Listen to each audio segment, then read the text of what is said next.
Oh, really? Just because I had like my front line was just dog water. So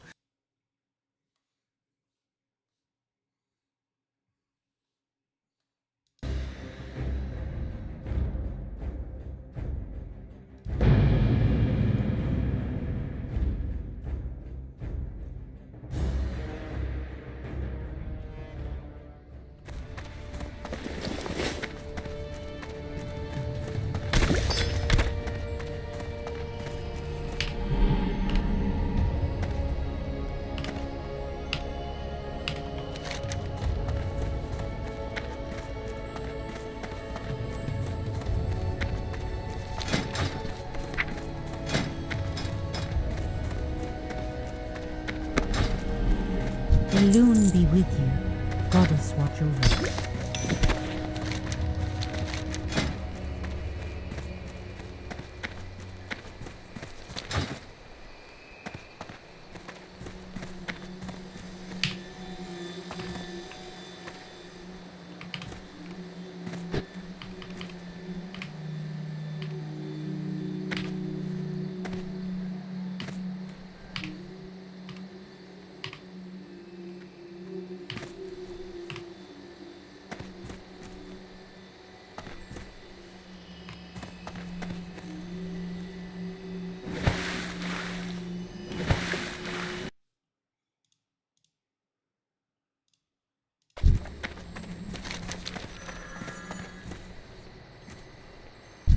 Welcome to the Bank of Darnassus. We offer financial accounts and safety deposit boxes for valuable items. Do you already have an account with us, sir?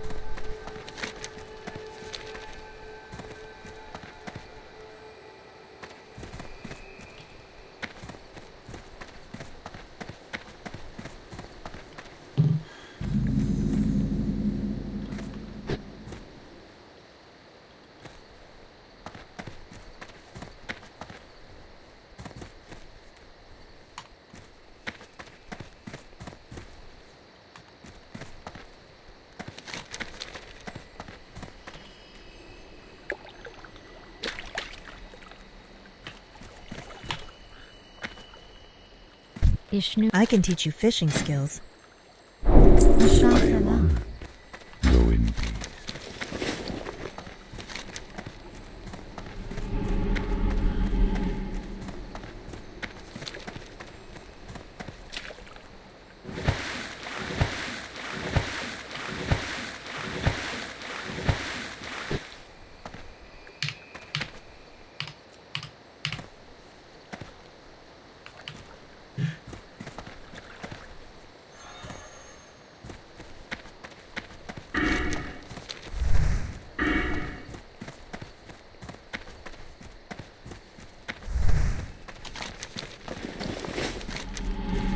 How may I help?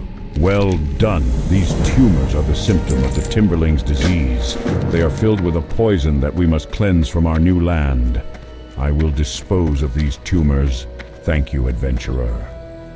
I have just received word that Denelin at Lake Alameth has discovered what may be the cause of the tumors that plague the Timberlings. Please speak with him and tell him I sent you. Make haste, adventurer. He needs our help. A fledgling hunter, I see. Yes, I can bestow you with the skills you need to train and guide your pet. Not only will you be able to teach your pet new abilities, you will now be able to feed your pet, as well as revive it, should it fall in battle. Remember, adventurer, always respect the balance and live in awe of nature around you. Now, go forth. We shall speak again at a later date. You've come for training in order to pass it on to your pets? Welcome to the Cenarian Circle, adventurer. How may I assist you?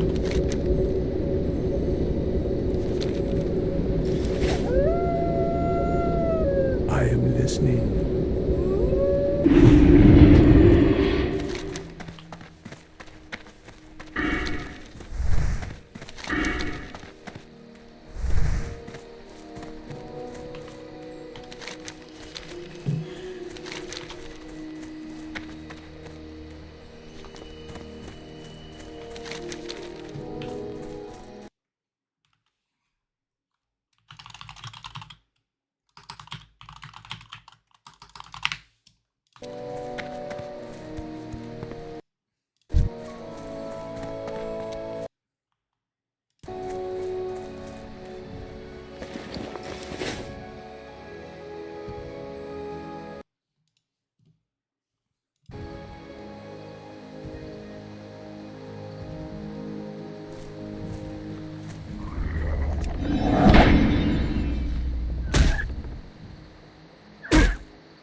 listening.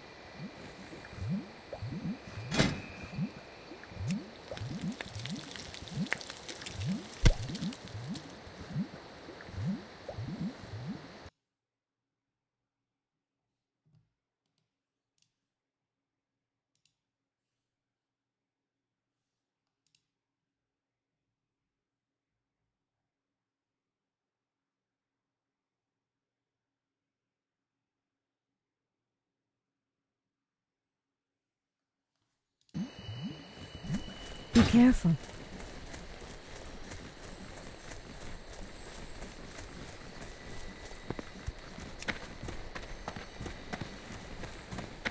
Hello. We are but darkness and shadows, eternal, invisible.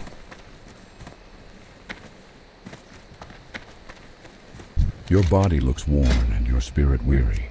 Rest yourself beneath our roof and allow Elune to guide your dreams.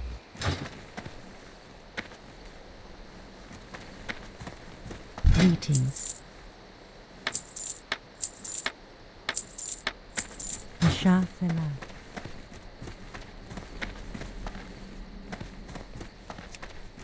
It's too far away.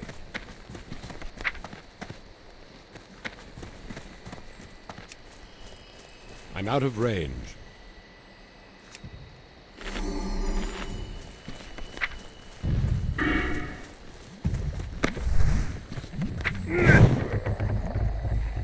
Ishnu Dal Dieb. Farewell.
Hey Nina, I got my first pet.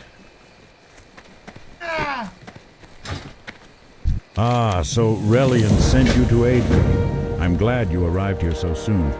I've discovered something quite disturbing. Nina Poo. In a cave along the southern bank of the lake, a timberling named Oakenscowl is spreading corruption to all the creatures that make Lake Alameth their home. I dared not get too close, but even from a distance it is obvious.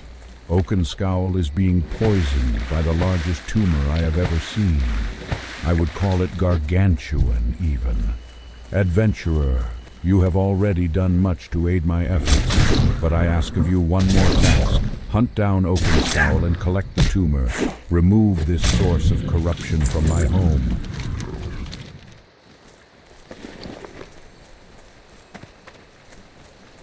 Nina?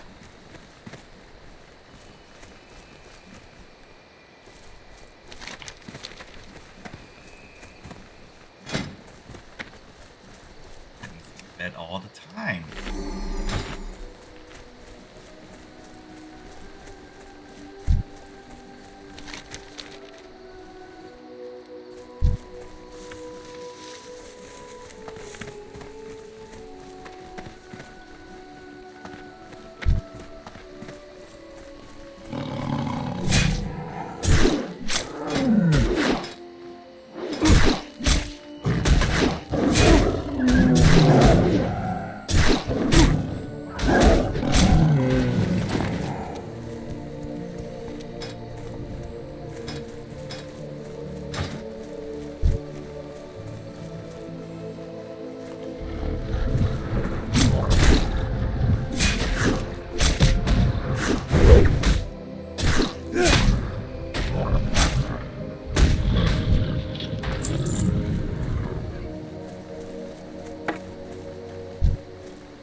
A while back I did a video where I asked you guys if you would be interested into delving into more information for how each class plays in Hardcore WoW. A ton of you said yes, so here we are. I decided to start off with a class that's very close to my heart. It is the first class I ever made in WoW all those years ago, and a class that has certain reputations. Some of them good, some of them not so good.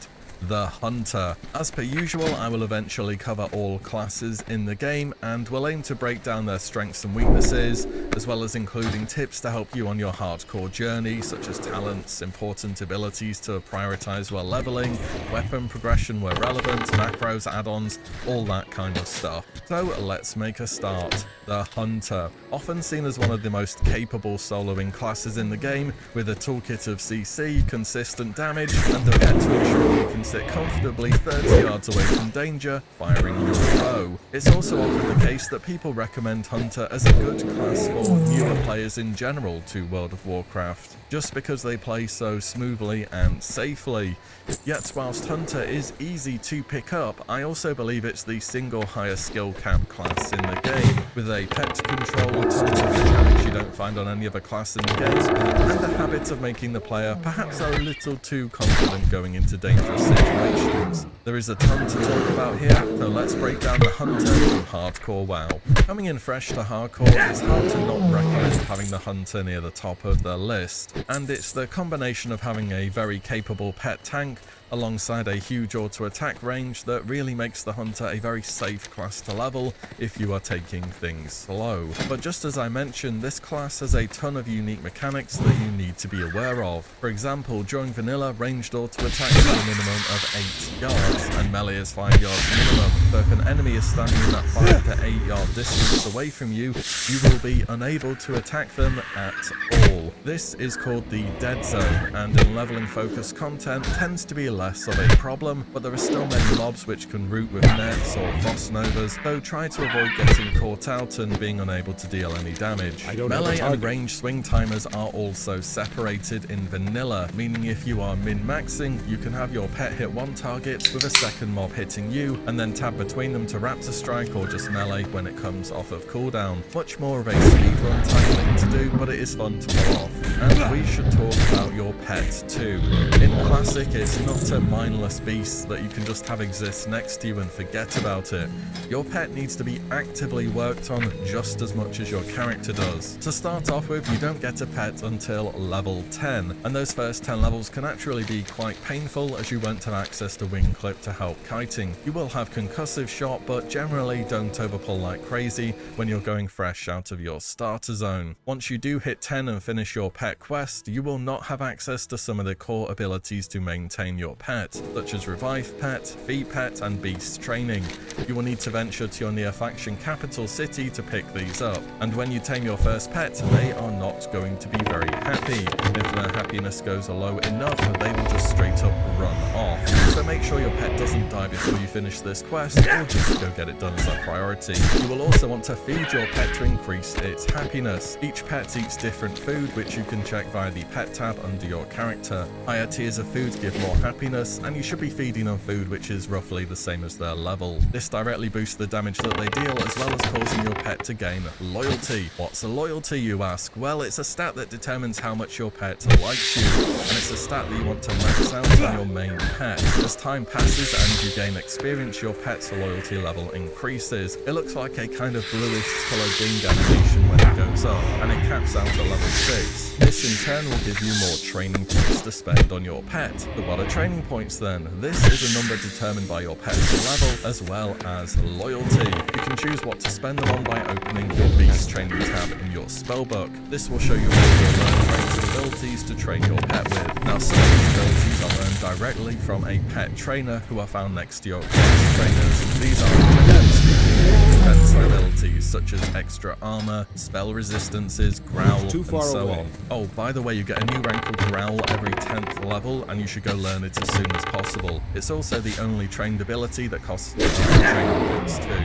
But if you want to learn new offensive moves, you have to do it through taming beasts out in the wild. Some pets, when tamed, will have new ranks of abilities or abilities that you haven't learned yet at all.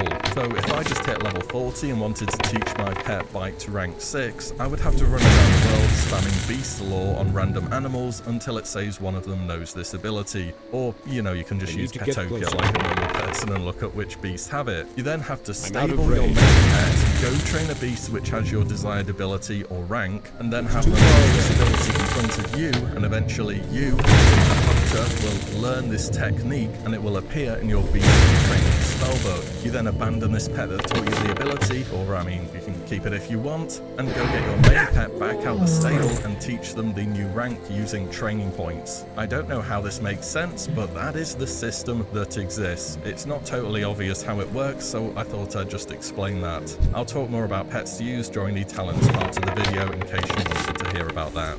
Oh, and of course, don't forget about stocking up on ammo when in town either. Your general goods vendors will have some for sale. With that out the way, how does the Hunter perform solo?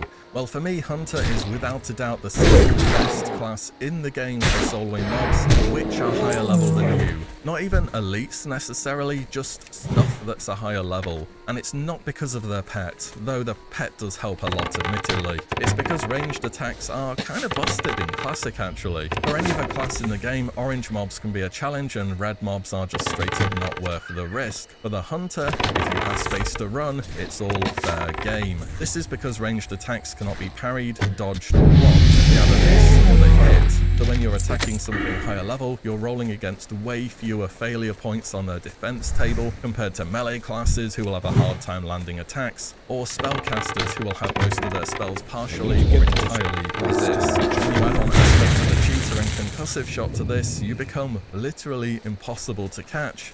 Meaning as long as you can keep hitting whatever it is and running, they will go down eventually. This can be useful for soloing elites at a lower level than normal, picking off mobs which are way higher level than anything else in the area, or rare mobs which tend to be a lot stronger than your standard mobs too. But even if you aren't testing the limit and going for quests which other classes wouldn't be able to do, Hunter is just an absolute powerhouse of a soloing class. Low downtime thanks to the bulk of your damage coming from auto shot in your pet, good consistent damage, super long attack range, aspect to the cheater from level 20, which gives you 30% bonus movement speed, up to 36% talented. This makes a huge difference in the cardio simulator that the is.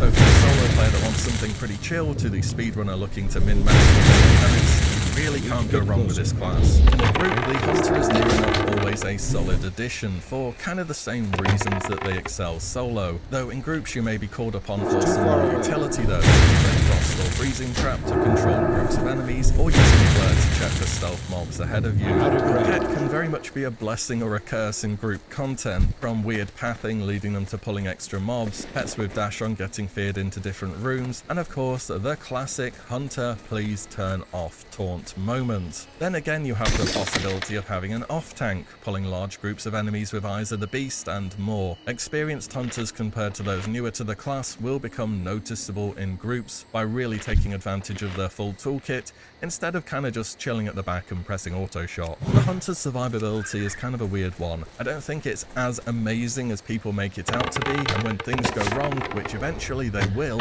you may not be well equipped to deal with it. First up though, there's the big ability I've got to mention, Feign Death. This might just be the single best defensive spell in the entire game. 30-second cooldown, instantly removes you from combat and completely drops you from the threat table. It is just overpowered in hardcore. This is the I win button of the defensive category, but there are a few things to say about it all the same. It can be resisted, specifically against higher level mobs, or when you're pulling multiple mobs. This is not uncommon at all, and it really is a single point of failure. If Feign flops, you can be in big trouble. Second is you don't get Feign until level 30. That is a lot of levels, and and the early game is when the majority of players die because they don't have their class's full toolkit. You're going to be doing some of the most dangerous levels in the game without your best ability, which can be quite tough. Other things to take into account with survivability are weapon skill and defense. You need to train your active melee weapon. It's not just a stat stick. If a mob gets on you and wing clip gets parried and dodged 6 times in a row, you're gonna feel bad about that. Also, being hunter in range, your defense skill is not very likely to be capped for your level because you need to be getting hit for it to go up. The simple way, I guess, to think about this is if your defense skill is 15 or more levels lower than its possible cap at any given level, a mob the same level as you will be able to hit you with crushing blows, which deal 150% of normal damage, as opposed to if your defense is capped for your level, a mob would have to be 3 levels higher than you in order to land a crushing blow. I just thought I'd mention this in case you're wondering why you're taking so much damage. When leveling a hunter on hardcore, I've even received crushing blows from mobs a lower level than me because my defense has been leveled up that little. Oh, and one more thing about survivability. Before level 40, you have to use a leather instead of mail, which of course provides way less armor. Either way, hunters are well equipped to survive tough situations. Just make sure you don't rely entirely on feign death and level your melee weapon up. Next up, how fast is this class to level up on? Well, it is vanilla, so whatever you're doing, it is going to be a long old grind. But the hunter is absolutely up there among some of the speediest levelers in the game. Most notably, I think this class is a fast leveler even for somebody who isn't trying super hard to min-max with pulling multiple mobs, melee weaving, or anything like that. Low downtime and aspects of the cheater from an early level are a big deal. Whilst others have to stop and drink, the hunter keeps going and going. Now I want to talk about talents and pets. Pets first. So are there any specific ones which you should be using? Honestly, I don't think it's a super big deal, and the differences are minor between pets. If I had to choose, I would go for a bird.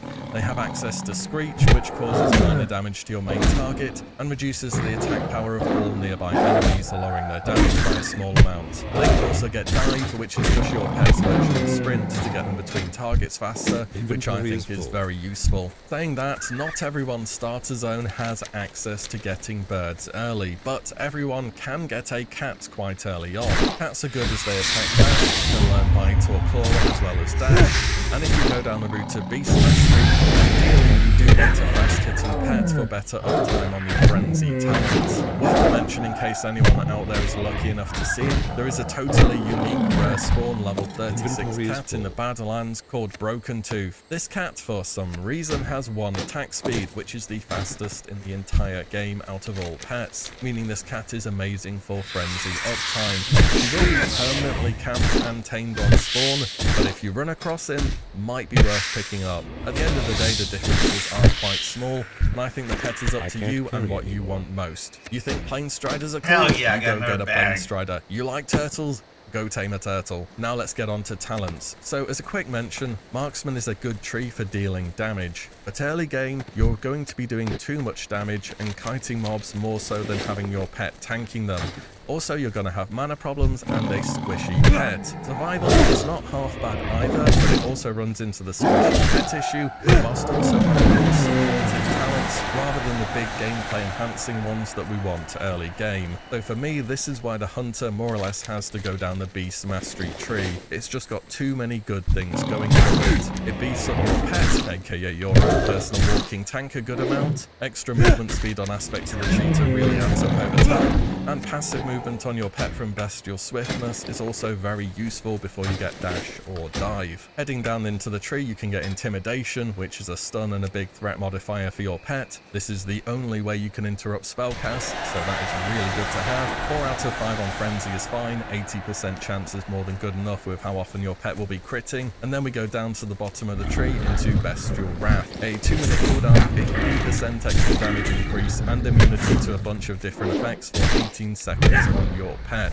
Really good cooldown you can fire off regularly while leveling, allowing your pet to mow through multiple mobs like they are nothing. For me, this is a good standard Beast Mastery build. Some people go and prove Revive Pet instead of Aspect of the Hawk, but I prefer to try and not let my pet die and just deal more damage. Up to you. At level 40, where you go next is down to preference. As a rule of thumb, Marksman is for damage, Survival is for utility. The points you'll spend in Marksman are pretty meta and not really flexible, All of these are quite key in terms of saving mana and dealing extra damage. You also get Aim Shot 2, which in Classic is a big, long cast, which can cause some serious damage. Watch your threat on this one. Alternatively, I think going into Survival does make a lot of sense on a hardcore character. I would probably be inclined to do this myself, to be honest. It's more so about living, not just maximizing your damage. Now for this sub-spec, I think a lot more of it does come down to preference. I've gone full into Entrapment because I like the talent. It can chain proc several times in a row, meaning sometimes mobs get stuck in a frost trap for over 10 seconds. I've gone into Survivalist for more health and Deterrence for another defensive cooldown. 2 points into Improved Lane Death and 1 into Trap Mastery should dramatically reduce the chance either of these spells resist. Keep in mind though, all spells will always have a 1% chance to resist, no matter how much hit you have. I spent the final 2 talents on Sure-Footed, mainly for the 2% hit. I would also consider Clever Traps to synergize with Entrapment better. So those are your talents. Now we have abilities, because you don't just go to the shop and click buy everything. Abilities are really expensive and you need to be saving for your mount. Also, some of them might not be totally worth it. I've tried to color code the Hunter's ability toolkit here. Green are the ones I would prioritize whenever I have the chance to level them up. Yellow is either optional or I wouldn't level them fully because the gold cost at max rank is kind of high, such as for Wing Clip or Distracting Shot. And red are the ones which I think you could avoid spending gold on until you have the gold to spare. Also worth a mention, Tranquilizing Shot is from a tome in Molten Core, so you won't learn it when you're level 60, but you will pick it up when you have the chance to do so. The key abilities you will use more than anything else will be Hunter's Mark, Serpent Sting, and Arcane Shot. I take Track Hidden and always keep it active because it increases your stealth detection, which can help on certain quests. Reminder that all traps share a cooldown, and Frost and Freezing Trap tend to be useful most of the time. Immolation Trap and Raptor Strike are both good damage dealing abilities worth leveling. They just start to get kind of expensive at high ranks, and I'd have to think twice about it. Similar story with Distracting Shot. I do think it's an underrated ability. It doesn't taunt in vanilla as it does in Wrath, but it causes a large amount of threat, which sometimes can keep your pet alive as a mob tries to run to you. Either way, these are just my thoughts on what I would level. Of course, if I was grouping consistently or running as a duo or trio, I would pick up Aspect of the Pack straight away and consider Explosive Trap 2, for example. So take it with a grain of salt as for what fits you and how you play the game. Now I want to talk about weapons for hunters. Despite being a physical damage dealing class and not typically valuing weapons a lot, if you're going down the Beast Mastery tree, it's not the biggest deal in the world to have an amazing weapon. Baseline, you only have 1 attack modified by your weapon speed, which is multi-shot, but you're not going to be using this at some level due to its high grab cost. On top of that, a big chunk of your damage will be coming from your pet. All the same, don't discount just straight up buying common quality bows from a vendor, as good quest rewards are quite scarce. But if you did want some quests, here they are. Keep in mind these quests can be started at an earlier level than mentioned, but very much at your own risk. At around level 14, Lords can do Centaur Braces in the Barrens for an Orcish battle bow. At level 16, Alliance can do a Hunter's Boast in Eastern Loch Modan, rewarding either a bow or a gun. A while later, at level 29, there are powerful upgrades for both factions behind quite tricky quests. The Alliance have Orma's Revenge in the Wetlands, which gives Raptor's End, and the final part of the Sacred Flame quest for Horde in 1000 Needles awards a good bow too. The next big upgrade has to be from Big Game Hunter around level 43 or so. This is the final part of Nesingwary's quest chain to bring in the head of King Bangalad. Very soloable as a hunter, just remember to stun him around 50% to prevent ads from spawning. At level 51 or so, your big first endgame weapon to look out for is Verdant Keeper's Aim from Corruption of Earth and Seed. This involves defeating Princess Theradras and Maradon, so it will be challenging and is a dungeon quest, but is a weapon that will last you for a very, very long time. Also, don't forget to upgrade your quiver or ammo pouch. This both allows you to carry more ammo as well as passively increasing your range and attack speed. At level 10, go buy a medium quiver from a vendor, and at level 30, a heavy quiver or whatever the gun variant is. Progression kinda caps out here if you want a level worker. Either way, you should definitely be doing this. Next, macros and add-ons, and I'll be keeping it specific to what I would get on Hunter. Add-on-wise for Hunter, but I must study it always to got learn have a more about the swing timer. disease There that is a upsets wind-up the time when you Timberling go to shoot your population. ranged weapon. Thank you, Knowing when this is for adventurer. kiting or just moving in general is really useful. I would also consider some kind of threat meter, such as Detail's Tiny Threat or Modern Target Frame, which adds a threat number to the top of enemies' portraits. Your pet is going to be tanking most of the time. You're going to be second on threat. Having a good idea of when you're going to be taking aggro is pretty useful. Not super necessary. Having a good idea your pet is going to be tanking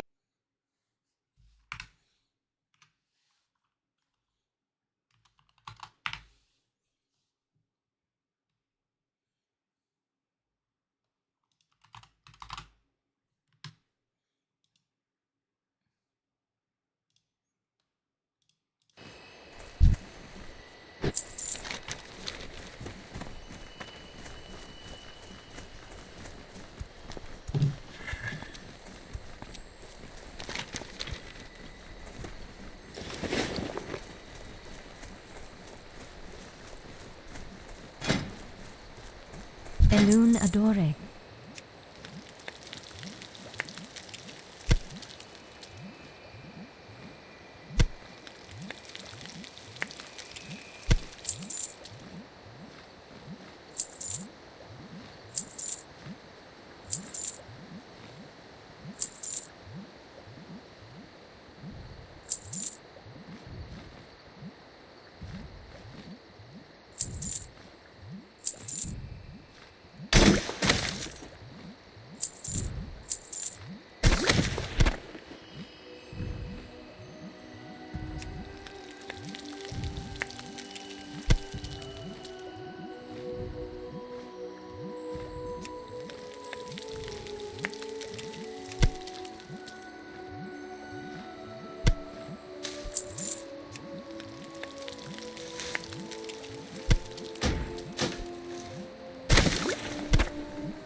May the stars guide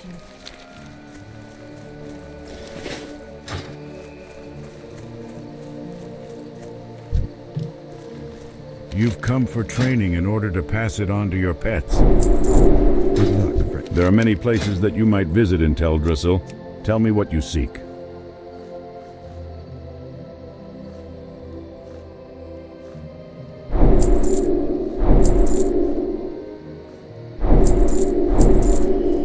Good luck, friend.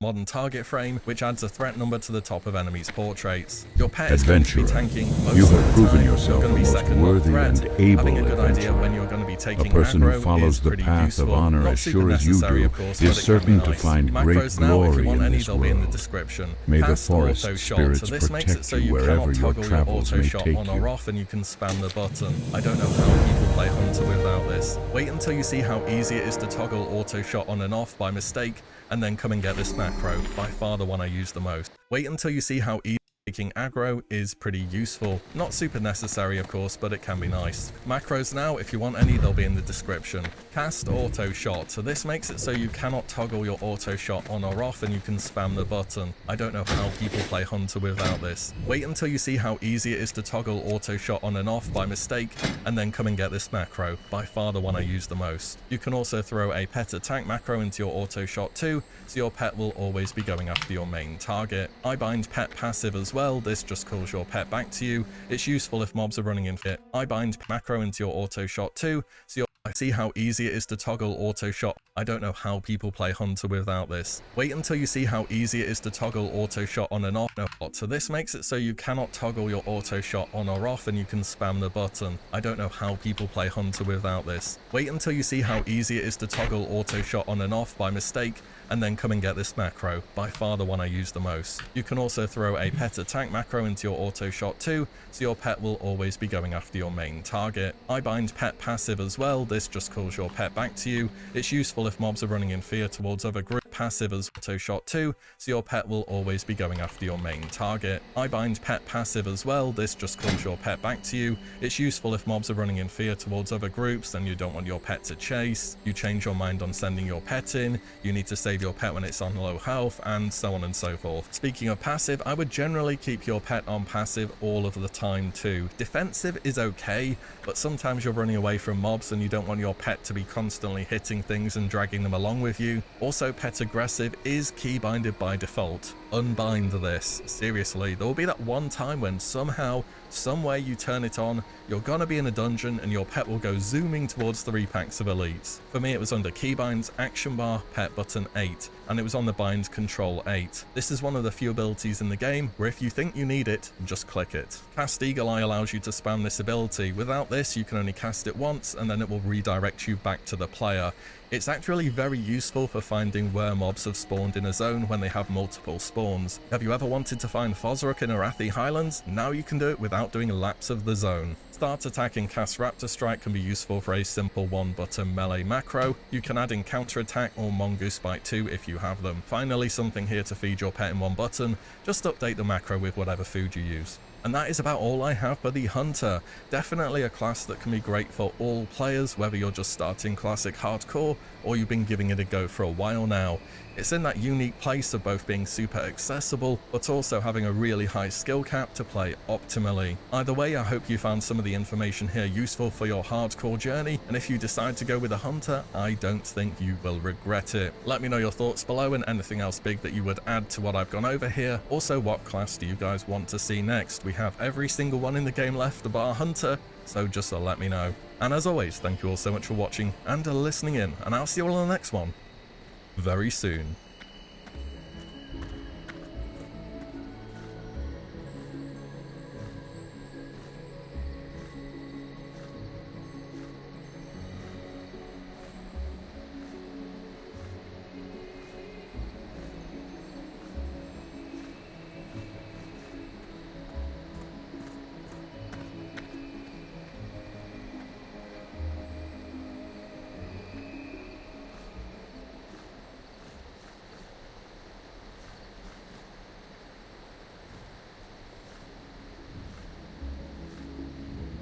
The 2003 release, The Star Wars Galaxies, an MMO with a more heavy focus on community and sandbox gameplay. You know what's really kind of funny about it is it's almost like it is now, where every company is trying to go towards a metaverse, but back then they actually were, and Blizzard succeeded. Blizzard was the one whose metaverse effectively won out over everybody else. I do not And see the most warrior prolific at the spirit time was within you, EverQuest child. in I 1999 have by no Verant teachings Interactive which would and benefit 99 adventurers Studios, such as decrowning yourself. the previously reigning. A while back, I did a video where I asked you guys if you would be interested.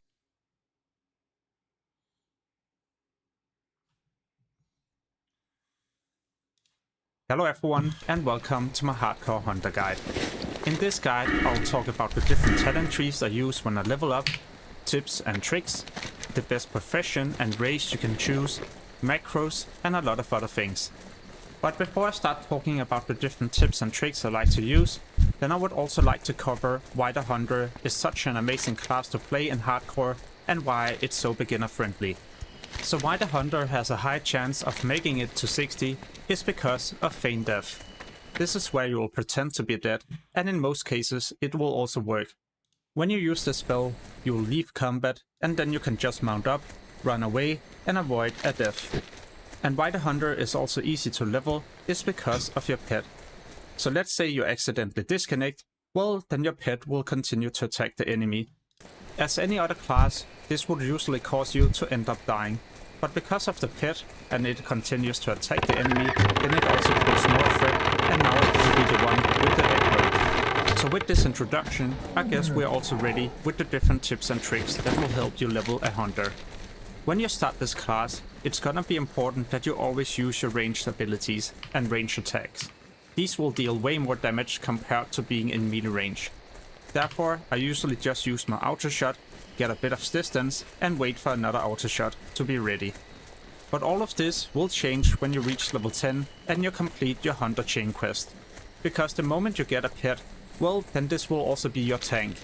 It will be taunting the enemies and you can just stand still and do your auto shots and different abilities. So what is the best pet to choose as a Hunter?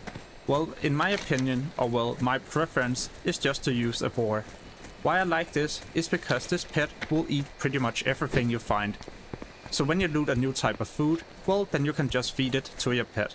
This is extremely useful and also time saving, as you don't have to go to a new vendor all the time to purchase new food. Another big reason for why I choose a boar is because they have a charge. When they charge, they stun the enemy, but they also do a high amount of damage and therefore also a high amount of threat. This allows me to start attacking right away without getting aggro. So you might have encountered this before. You need to kill one specific enemy, but there's also a lot of other nearby enemies. You try to pull this and run away, but for some reason all of these are also linked together.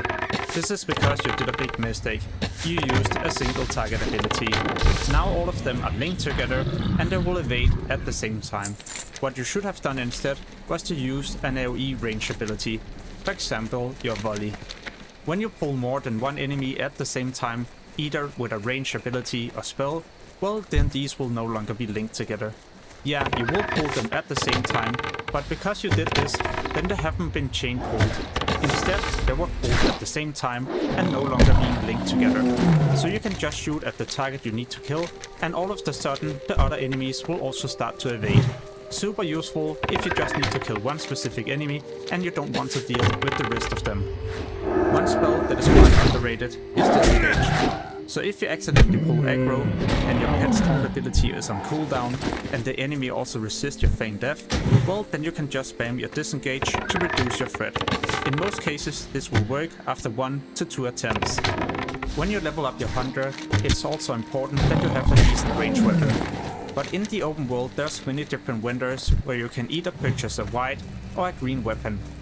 In the description, I've added a link to one of my hardcore guides where I talk about all the open world vendors where you can purchase a new amazing weapon. So make sure to check this out in case you would like to level up your hunter even more efficiently. Another thing that will also be important to upgrade is either your armor punch or quiver. As an alliance, you can do the Night Watch. This is a quest in Duskwood and it will reward you with a decent armor punch or quiver. Wing Clip is an amazing ability that allows you to slow the target. There's no cooldown, and why this is important is because whenever you get a new weapon, and if you need to increase your weapon skills fast, then you just spam your Wing Clip. This way, you can level up your weapon skills in next to no time. One thing that will also make you able to save some time so you don't have to kill all the nearby enemies is Eyes of the Beast. That allow you just to run into the specific enemy you need to pull, but instead of you running in and risking your life, then you resist with your pet. So as long as you continue to attack the enemy, then it will also continue to follow you. This procedure you will repeat until the enemy is back to your position. And now you can just easily kill it without having to deal with all the other nearby enemies. As a hunter, you have many different aspects. And let's say there's for example 2 you prefer to use when you level, then you can just make a macro and put in the name of these 2. So now, when you drag this macro to your action bar, you just use one button to swap in between the aspects you prefer to use. Talking about macros, then I also find it useful to have a pet attack macro together with some of my main abilities, so I never forget to send in my pet. What you just need to do is to type /pet attack, and in the next line you add in the ability you would like to use. Besides having pet attack macros, then I would also highly recommend you to keybind your pet passive ability. So if there's a nearby patrol getting close to your pet, then you can put this on passive and move it back to your position. Here to protect the One last Oracle macro tree I would like from to the highlight harpies that is have made nests all around the glade. Little by little, we are Making a trying macro to like push this them will back. allow you to When spam the your eagle Oracle eye. tree attempted So to this send will a also runner allow to you to Darnassus travel with a around and report, scout for the different things. messenger was For attacked example, and a specific killed enemy, by a group of the a herb, harpies. or a vein. If you feel up to So the what talent task, go tree to their will I nests, use when I level up a slay hunter? them, and There's return 2 their different belts to ones you me can as use, proof of your but the one deeds. that I prefer is definitely to level as a Beastmaster Hunter. Why I prefer this build is because your pet will be so insane.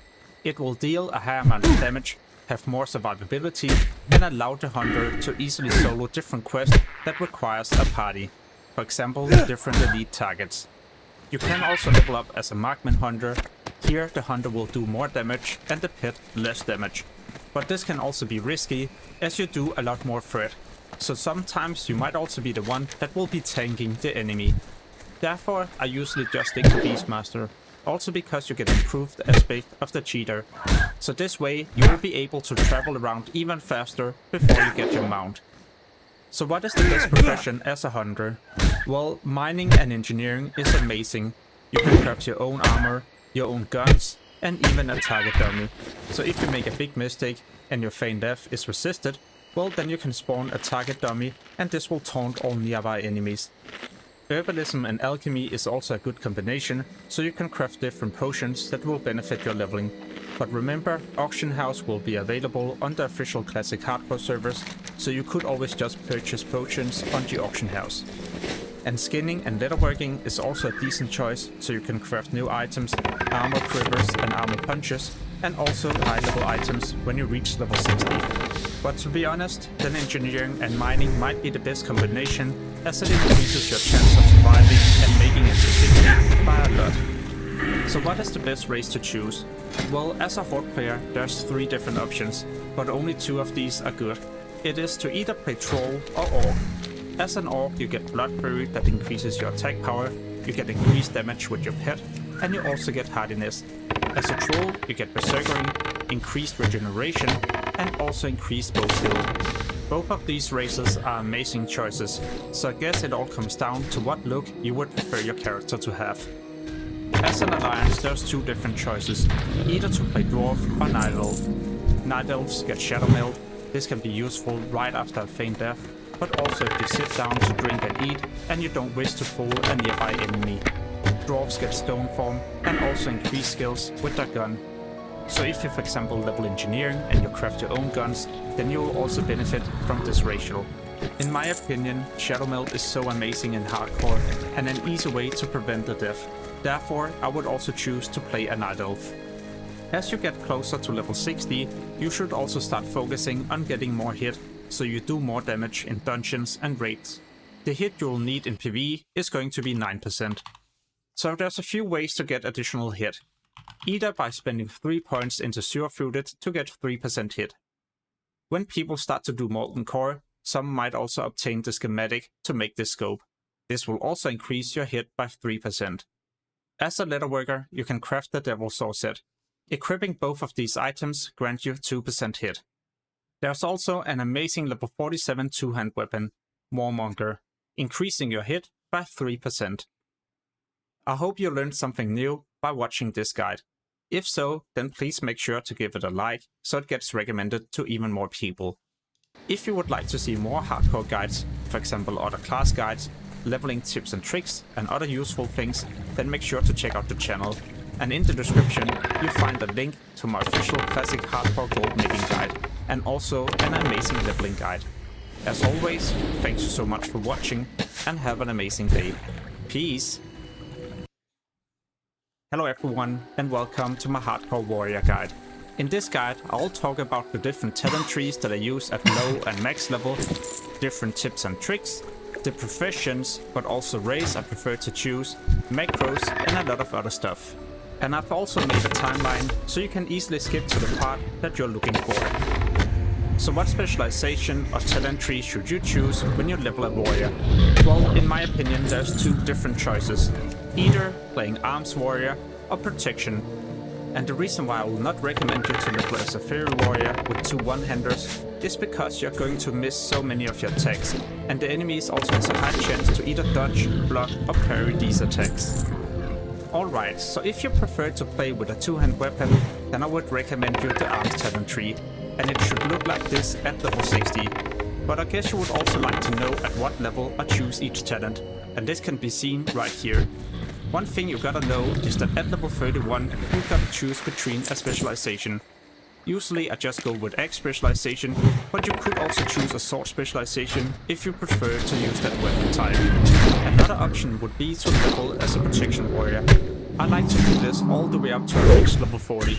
The reason for this is because as a protection warrior, you have so much more survivability and your leveling speed isn't that much slower compared to playing arms. Some of the main reasons why protection is so strong at low level is because you will get 2 different stuns, but also Last Stand. Last Stand will increase your maximum health by 30% for 20 seconds, allowing you to probably make an emergency exit and escape without dying. And like I said, you also get 2 different ways to stun targets, so you will have more CC, but also take way less damage. This will make your leveling a lot more chill, and also increase the chance that you make it to 60 without dying. And on top of this, then you don't have to eat after every single fight. If you make it to level 60, then you can also play as many different specializations. For example, as a tank specialization, where most of your talent points is spent into the protection tree. However, some people also like to tank as a furry warrior, so they do way more threat. If you're going to play a furry warrior with 2 one-hand weapons, then your talent tree should look like this. But if you get a new 2-hand weapon, and this is way better compared to your one-hand weapons, then you can always play as a slam spec. This is where you spend 5 points into slam in the furry tree, and this allows you to do your slams even faster. Next up is some different tips and tricks that I like to do when I level up a warrior. So the best advice I can give you is not to rush. What I mean is that whenever it's a possibility that I can go to the next zone at that level range, then I usually don't do this. For example, as a warrior at around level 10, when I finish the first starting zone, then I like to go to another starting zone. This allows me to do green quest, but also slaying creatures that is below my level. I'm not saying you should go back to the starting area, just go back to the starting zone where you can pick up quest that starts at around level 6 or 7. This allows you to finish that zone and get to probably 12 or 13. So now you can move to the next zone and be way higher level compared to what is recommended. This allows you to level up your warrior a lot more chill and also increase the chance that you will make it to 60. As a warrior, it's also so important to have a good weapon. In the open world there's many different vendors where you can purchase a new weapon, and in the description I've added a link to a video with all these vendors. On top of this, on the official Classic Hardcore servers, we can also use the auction house. So as long as you have enough gold for your upcoming abilities, then you might also be able to purchase a new weapon from the auction house. As a low level warrior, you can also avoid a lot of damage by hamstring kiting. So you run in, you do your auto swing, apply hamstring, run out, and now whenever your next auto swing is ready, you move back in. This will prevent you from taking so much damage. So instead of standing still and getting attacked as you wait for your next auto attack, then you will move away and go back into the fight whenever you are ready to do damage. As a warrior, you can also use your blood rage to stay in combat. So after a fight has ended, then I usually use this and a first aid. This makes me able to maintain my rage and heal at the same time. So make sure to do this trick if you wish to level up even faster. In case you pull too many enemies, then you can also use your hamstring to get away. Range. I usually just apply hamstring to all nearby enemies and then I start running away. And remember, you can also use your intercept to intercept a nearby target to get even more distance. One thing that kills many warriors is the possibility to use your charge. When there's more than one nearby target, then I would recommend you to just range pull, for example with a gun. This class also benefits a lot from Spirit. I know this stat might seem pointless, but it's honestly so good. When you're out of combat, you will regen a lot of health if you have a lot of Spirit. So what I tend to do is to keep some Spirit items and equip these whenever I'm out of combat. Just to give you a quick example, here's a character with no Spirit items, and look what happens the moment I swap to items with Spirit. The health regen is so much faster. So what is the best profession to choose when you level up a warrior? In my opinion, it's going to be mining and engineering. As an engineer, you can make a target dummy, and when you spawn this target dummy, it will also spawn all nearby targets. As a warrior, you don't have that many things to do if you make a mistake, but with this, you can easily escape and also make it away without dying.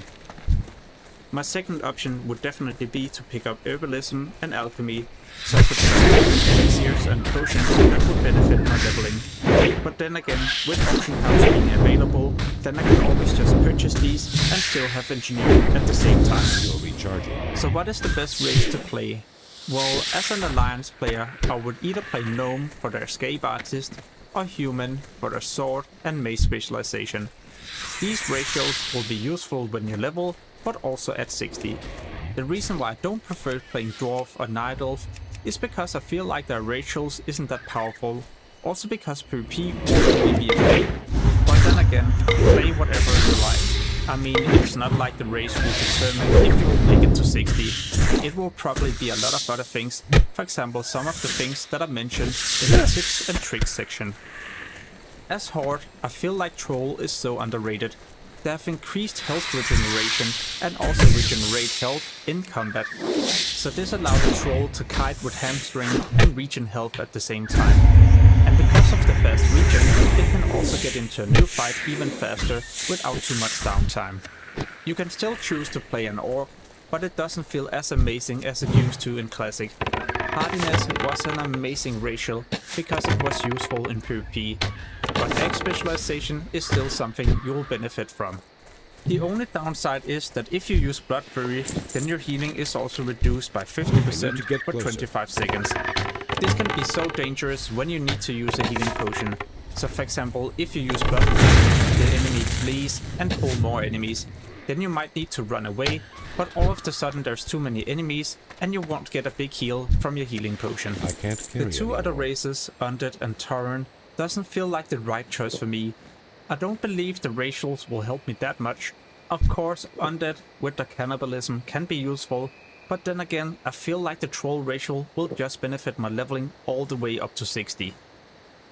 An important thing to be able to do as a warrior is to swap from your two-hand weapon to a one-hand and a shield every single time you need to do it. And you don't have to go to your bags and equip these, you need to make a macro. So one macro could be /equip and then the name of the item that you use. So if anything, we could have just created until like, I can't carry anymore. and then work from like that spot. Because then like, if you're gonna end up stacking two rounds anyway, it's not really worth it. Like, you stack two hard. So one thing that you might not end up doing that you really is if your backliner isn't My inventory is full. It's too far Your away. backliner is not. Wait. yeah, because you're trying to transition the board fighting Karthus and stuff, but like if you don't hit them, then you have no items on. So like, say you're carrying like an any2 that's not a headliner, right? So like your frontline is your headliner, Yeah. and then you start rolling. So like, if you can transition those backliners into something better, a lot of the times you've been leaving I can't carry anymore. your Oh, backline just- like empty. Just open And then you- backline, full front Yeah, and you line. have like multiple items on. So like, at least if you leave those two in, you still have, Yeah. uh, Oh, you it's can just cut sell items. the headliner and. Oh, okay, that makes And at sense. least Okay. Instead of selling this. Okay, that makes sense.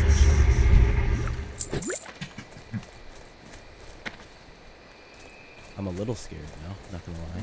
Yeah. That plat 13. That. What's it? The Eurasian is at plat 3. Oh, he's. Wait, did he? Oh, the Eurasian demoted. Oh, what? Oh shit. Derrigen demoted. I feel like I just said. I feel like I. So somebody. I feel like I should. Do you know what I mean?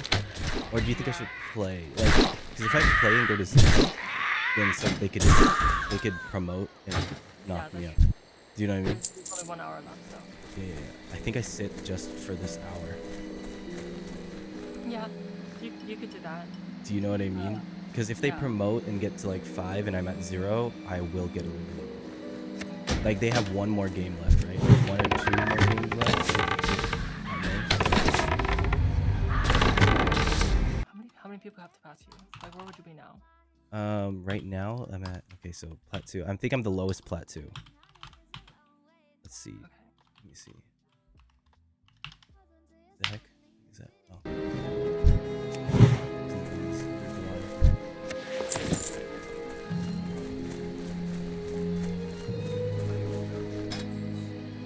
Player no balls. I'm not gonna get eliminated. I think I am the lowest. Right now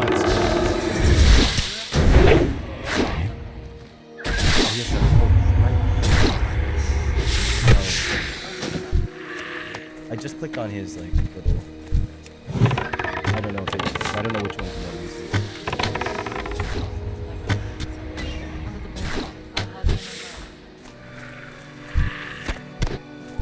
Oh, it's actually scary.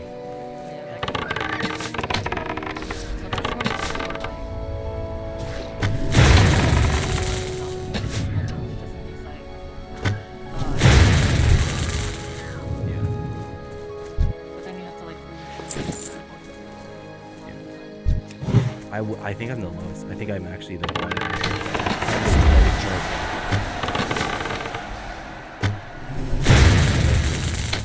Well, I definitely don't go to 0. Like if anything, like my best bet right now is to stay here and not beat myself. Do you think so, or do we play again and try to get a little more? I mean,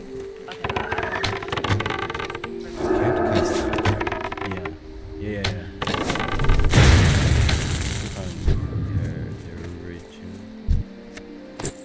Oh yeah, he is at plat 217. So he's the lowest right now. It depends on.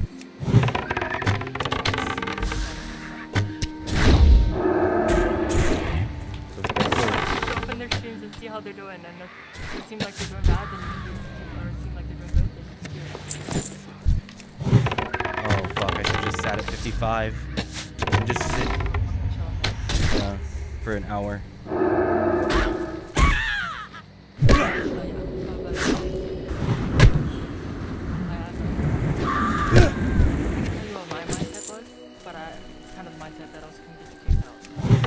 I think I play.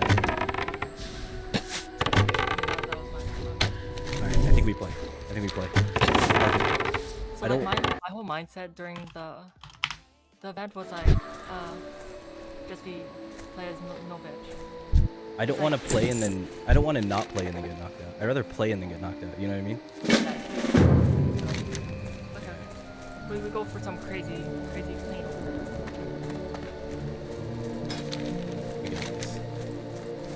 Nothing we could have done, like other than transition a little cleaner. Like we low rolled really hard. Well, okay, nothing we could have done. I could have kept my backliners to put items on.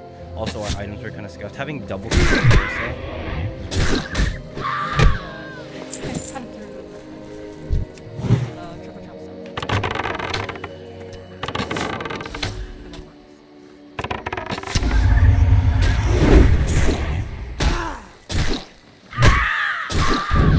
Inventory is full. we got this. No. I believe. It's because That's why, like, I don't know. Sometimes it's hard to like transition boards and like, pick stuff up. yeah, when I got second, it's because I played. Like if I didn't play, I would have gotten first. But like. Oh yeah. Like, but I wanted to play. You know what I mean? I'd rather play. Oh wow, I have super fast start. I'm out of range. Yeah, I'd rather play than be a little bitch and not play.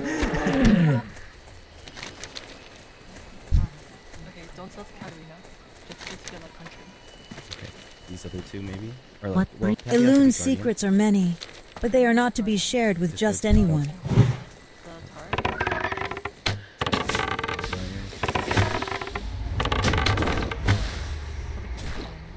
Oh.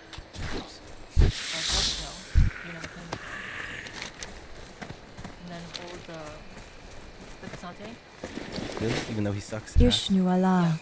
You never know. You Oh, could be a s- two-star. Oh, true. He could be a two-star. True.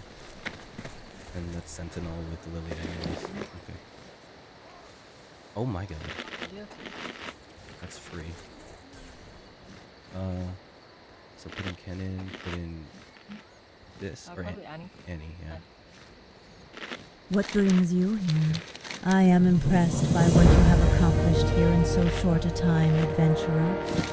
Would that I could ask you to remain here to assist me with my duties, but I know in my heart that greater tasks lie ahead for you.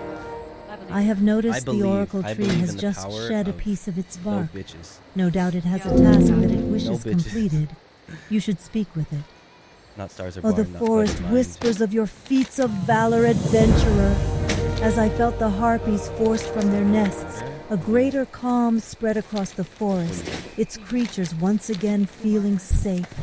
I have feared sending another messenger to the archdruid, but I know that you will see my message safely to him. Deliver this to him and know that the forest will see you safely along its paths to the forest of stone. Oh, thank you, adventurer. I feared I would never see Mist again, knowing only her death in my heart, never to be united with my faithful companion. I owe you more than you can know, and you have my eternal gratitude. Put her second row. And put everyone like far right corner. Hurry. I can't carry anymore. My APM, oh my god.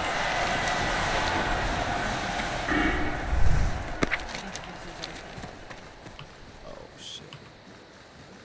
We kill one. We surely. Oh. Hopefully. But she cut down the healing on the Lily too, so that's also important. Yeah. I have to remember that. Oh, come on. Force cast. So, hopefully we get something. It's gonna be a Nami shop. Oh, Oh god. I mean, Danny at least. Play Danny.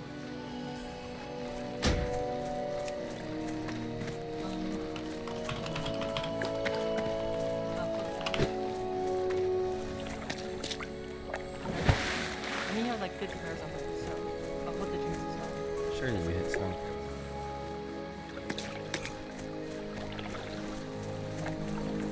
Any slammables on anything? No, I don't think so.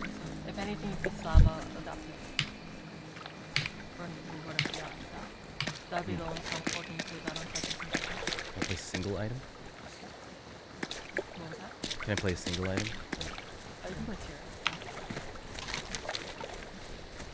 Get this guy to switch open as well.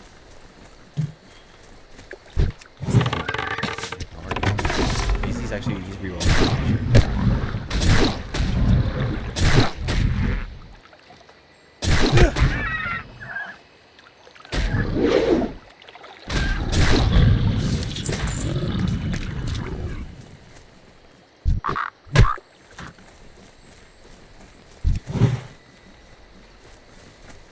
Nico, Sentinel? I mean, it's not great, but like you could replace it.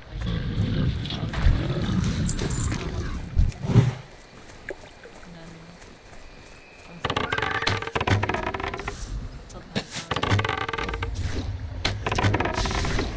you want to put the silver side?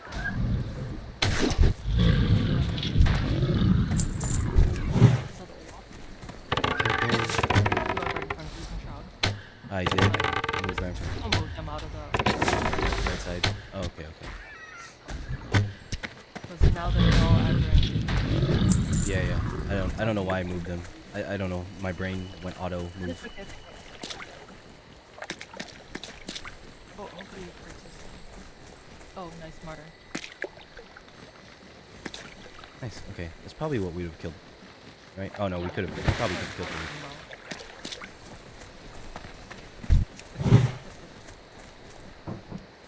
Man. Cool. Yup.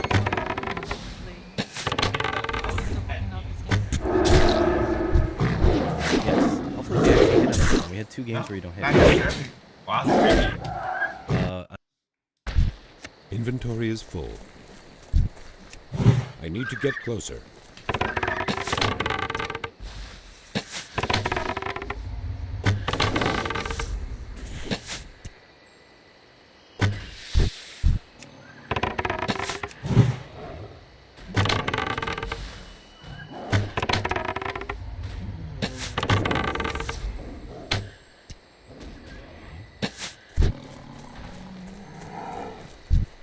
I can't carry anymore.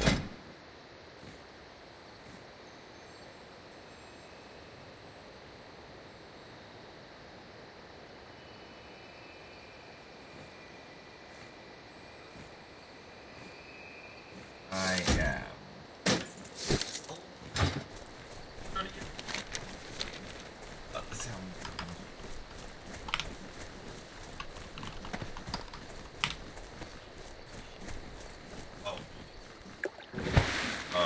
I have 6 hours.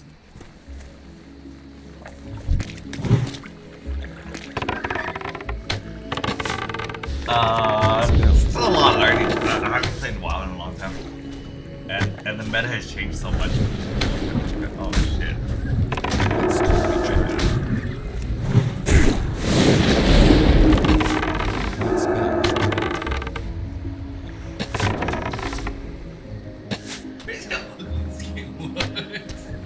Talking about, bro. That's like it's fucking timeless. This game is timeless. I got a dude that's fighting me out for the spare spawn right here.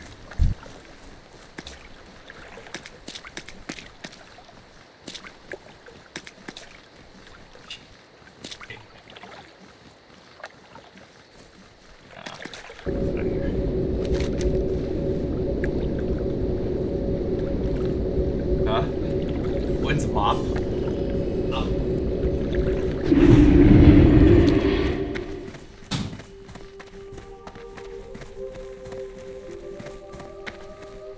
Feel free to browse.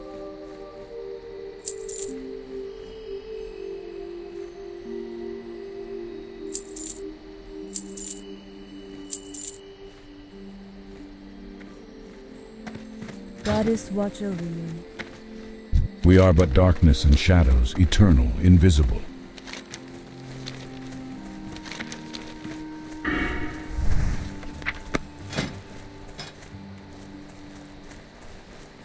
I am honored to be in the presence of Thor. It is almost to feel wisdom take form.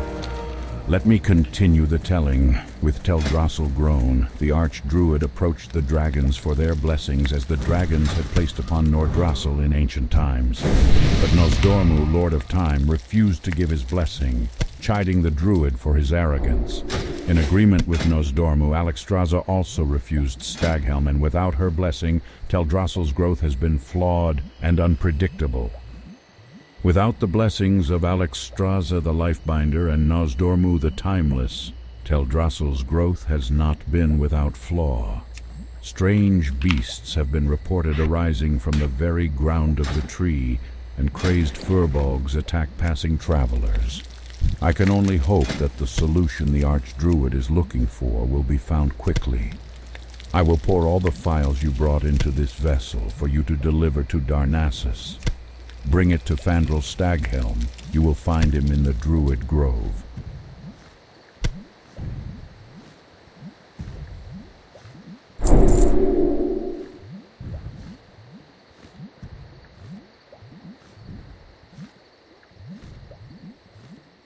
Feel free to browse.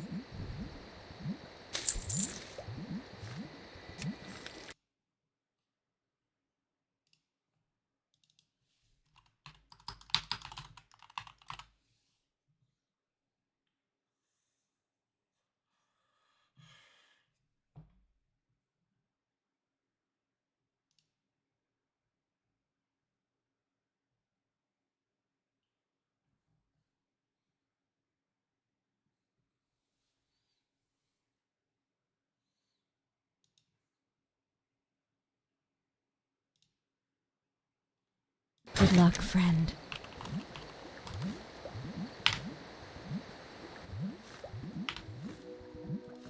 Hello, adventurer. If you'd like to learn a thing or two about cooking, please visit me at any time. Vishnu Allah.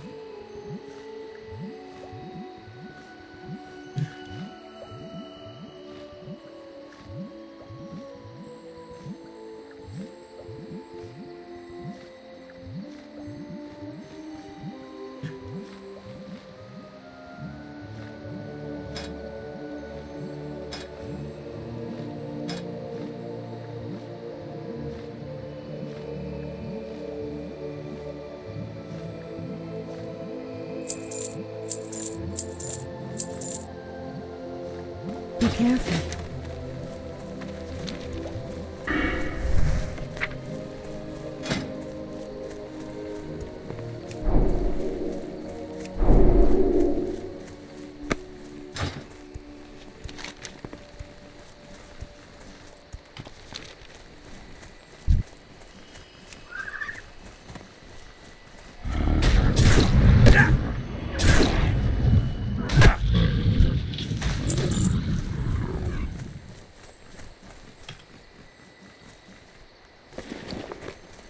Excellent.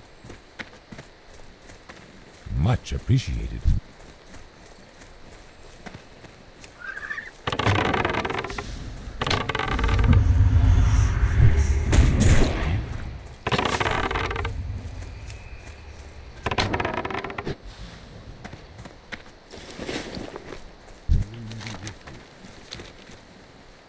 Greetings. Where did you get this? I haven't seen a plant like this since a sojourn I made to the Swamp of Sorrows, decades ago. It's amazing that a specimen made its way to Teldrassil, and it's grown to such a size. Thank you, adventurer. Forgive my shortness of words, but there is a test I would like to perform on this frond.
Greetings. Hello.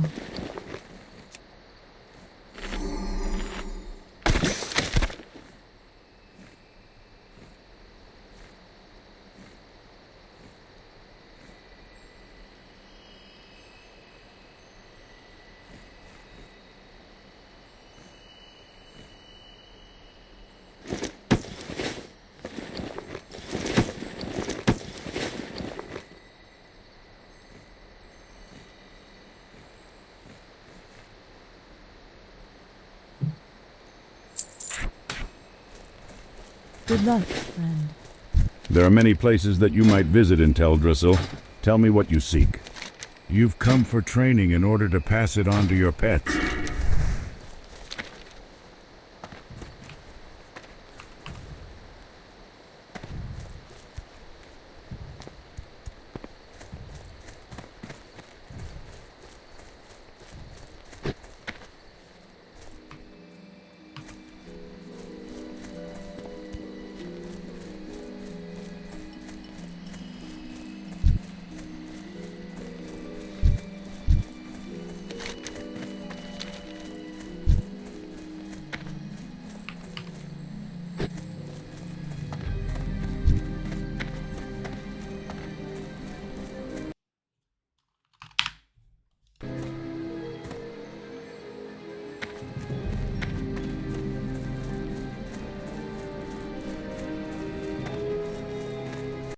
What do you got? What I've got for you are some of the most absolutely expensive and collectible magic cards of all time. Today, we're going to be looking at cards from Magic's inaugural set, Alpha, also then followed by Beta and Unlimited. Now, after these sets came out in 1993 and 1994, some of the cards from this set were never printed again. Ever.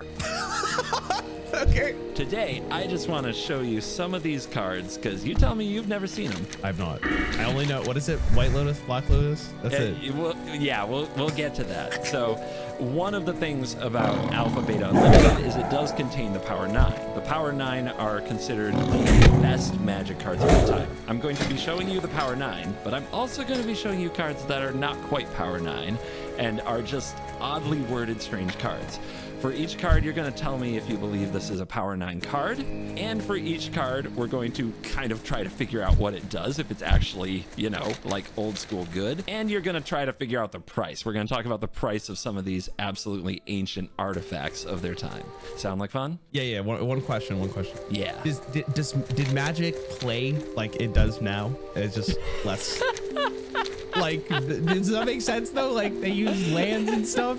Yes, lands were very much a thing. For the most part, impressively, the rule set of Magic has stayed very intact, which is kind of incredible. I also want to quickly shout out Sleepables podcast, which is one of my favorite podcasts about old school. Like a bunch of just facts and tidbits about that. So if you enjoy some of the stories I might spout off, that's where some of this came from. We're gonna start off on we're gonna set the pace because I have a feeling you know this one, seen this one, everybody knows this one, and we're gonna we're gonna have you guess the price. First and foremost, reading this card is horrific. Yeah, like, let's go.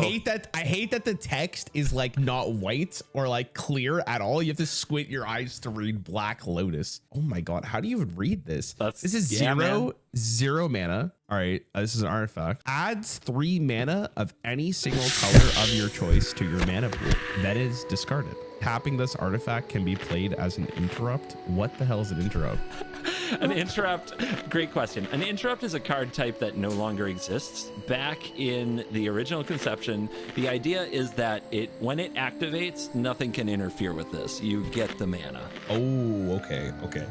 So I do know, and I told you this before this is the only Magic card I am aware of, like from the older days, because it is the most expensive card, at least it was, for the one where it sold to Pokemon, if I'm correct. Okay, so we'll start off with what this card actually is. I would assume because it was so expensive, and I just know from like, this is maybe metagame, but I know that a more expensive card usually means that it's really good. But the thing about these cards is that because they were printed so, like, there's so many few copies of it, the price is hiked up quite a bit because it's now a collectible. but the card seems pretty good, right? It's like 0 mana to get 3 mana. Isn't that insane? I mean, is mana cheating good? This is what you say in every video, right? Mana cheating is good. So yeah, this is a Yu-Gi-Oh card. I'm just gonna be honest. Yeah. So this card's probably broken, or at least it was. It was for sure banned. Like, yeah. There's no way this card is sticking around. What is it called? You said the Fable 9? I'm sorry, I messed that up already. Oh no, it's cool. It's the Power 9. It's not the called, Power 9. It's not the Weak 9. It's not the Beta 9. It's This the was Power a Power 9. 9 card. This is a Power 9 card. It absolutely a Power 9 card. This is like before the One Ring was a Magic card. This was the One Ring to Magic collectors. Okay, so I don't know if you know this, but I'm gonna ask it anyways. Do you know how many copies were in circulation? Oh, that's a great question. Like, you don't have to give me a number, but was it less than like 1,000? I don't think it's less than 1,000. Across Alpha, Beta, and Unlimited, I think there's over 1,000. But okay. I think that like in Beta, it might be like in the hundreds. Yeah, probably less than that. Well, yeah. So the thing is like, usually as time passes, cards like this get destroyed, like by accident or whatever. Yep. So the amount of copies that are actually available get lower and lower as time passes, which means each card is more and more valuable. Now, in terms of how much this card's worth, I do have some idea. This is the only one I have an idea of because, again, this is like pretty iconic in just the card gaming sphere. I'm going to just take a guess here, and I guess we're going to do American price. I have probably been playing an unhealthy amount of hardcore World of Warcraft. Now pets. Being Beast Mastery spec, it makes it so you do not really have to worry about what type of pet you get because they will be so buffed. I know when I first started playing Hunter, I counted down the days to be able to tame a red raptor. If you know you like a certain pet, for sure go for it. Having a pet is one of the best things about Hunters. You can check out every single pet model and ability at wow-petopia.com/classic. But if you do want to be more efficient with your leveling, I would recommend Cat, Boar, or Owl. Cat has the highest DPS out of all the pets because they have the highest attack speed and are able to learn both Bite and Claw. Boar is a great leveling pet because it eats everything, it's very tanky, and deals good damage. They also get the charge ability, which roots the target in place for 1 second and causes high threat, so it helps hold aggro and keeping enemies off of you. You want to take off autocast for that charge, macro, and bind it so you could use it when you need it. And Owl is a popular pet for raiding because of its Screech ability, which lowers enemies' melee attack power, but it's also great for soloing because Screech gives a ton of threat. I had never used an Owl before, so when I got to Winterspring at level 53, I grabbed one, and it was definitely a nice change of pace from using a cat from level 10 to 53. Remember that pets have to learn the new rank of their abilities. The way to do that is you have to stable your current pet and tame the new pet with the ability and have the pet use that ability on enemies until it says you learn the new higher ranked pet ability. To see what pets have what ranked abilities, check out Petopia. From time to time, you should be planning on what pet you need to tame to get higher rank abilities when you get to a new zone, as they do help out with leveling. Always keep your pet happy because they deal the most damage, which means it's easier for them to hold aggro. Buy the higher ranked Growl ability every 10 levels, as this helps with threat. And for pet abilities, I also do recommend prioritizing Nature and Shadow Resistance, because those help out with poisons, roots, and fears, which a lot of mobs will have during leveling. Now professions. If your goal is to get 60 as soon as possible, I would recommend only picking up skinning so that you can skin mobs that you kill and give you an extra source of income. You definitely want to be leveling up first aid because it helps heal you and lowers your downtime in between mobs. It's also a great way to heal your pet without using mana or your pet. I also recommend picking up cooking because it gives you stam and spirit stats, which is nice for leveling.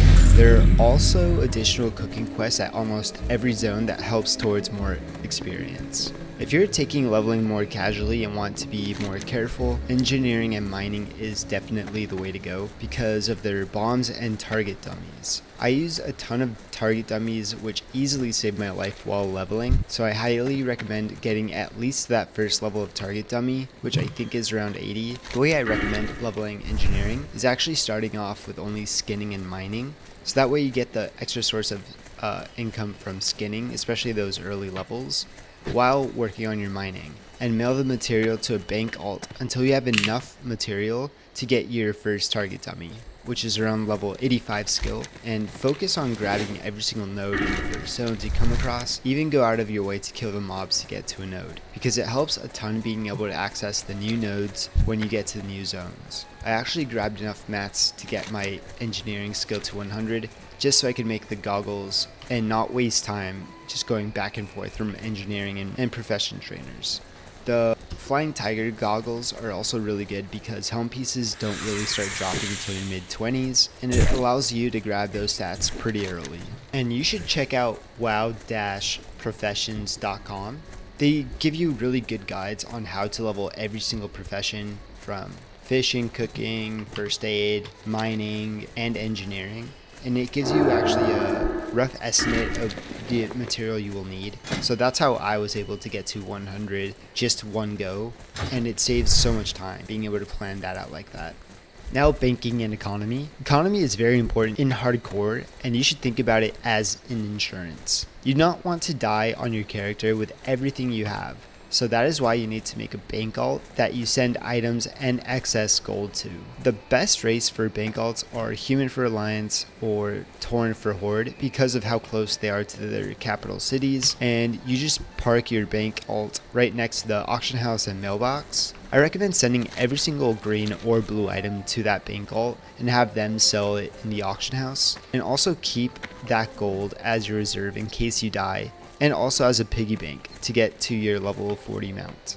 Also, after buying all of your higher ranked abilities every 2 levels, I'd recommend sending over the excess gold that you have to bank alts, because there really is no reason to keep that on your main character. Another tip I have is to get bags early and upgrade them when you can. The amount of gold you are able to accumulate with the extra slots pays back the cost of the bag super quickly. All of the add-ons and macros I use are in my Discord, so if you want to have the full list of them, go check them out there. Here's a list of the add-ons that I used in hardcore. I used Atlas Loot, Auctioneer, Bagnon, Vendor Treasures, DBM, Deathlog, Details, Faster Looting, Leatrix Map, Leatrix Plus, OmniCC, Questy, Threat Plates, TomTom, Vendor Price, and What's Training.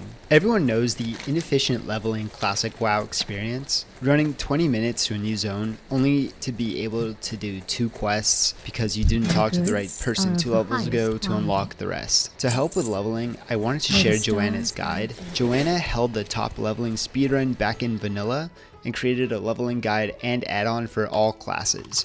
He has been updating it since Classic WoW released back in 2019 and has continued to update it for hardcore. To help out this channel, use the reference link below to get Joanna's leveling guide and add-on. I've been using it since 2019 and cannot recommend it enough. It is perfect for people who want to learn speed leveling, level multiple alts, or want an efficient leveling experience. It has a ton of hunter leveling tips, shows you a safe leveling path for hardcore, shows you the quest NPC character models, marks them, and actually makes a sound when they spawn or are targetable. It even tells you when to put quest items in the bank for later churn-ins, and so much more. Again, using that reference link does help out this channel. Thanks for watching and good luck in hardcore.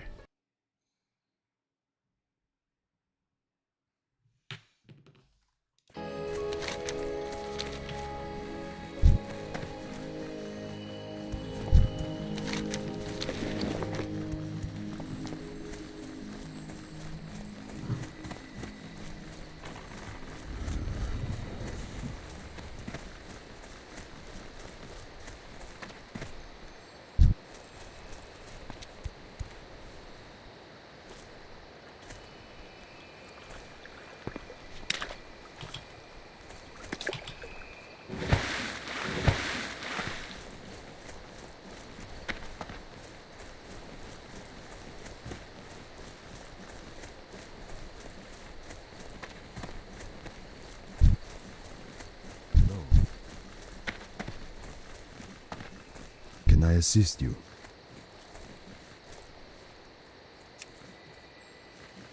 I can't attack that. I can't attack that target. I can't attack that. I can't attack that.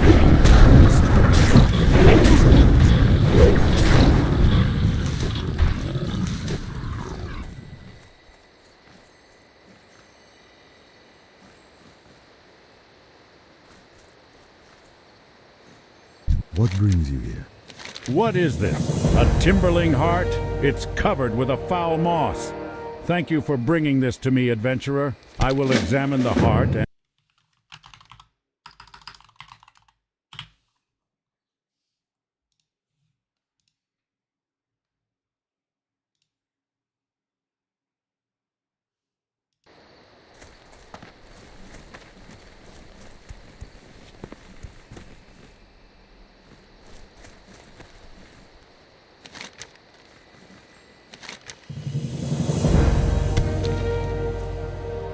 How may I help?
Ishnu Allah.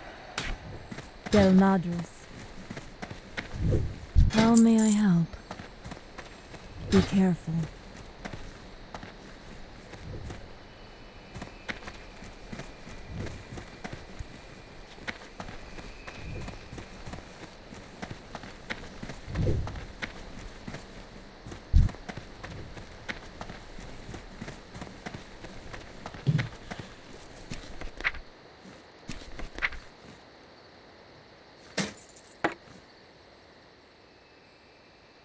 I can't trade that.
Hello.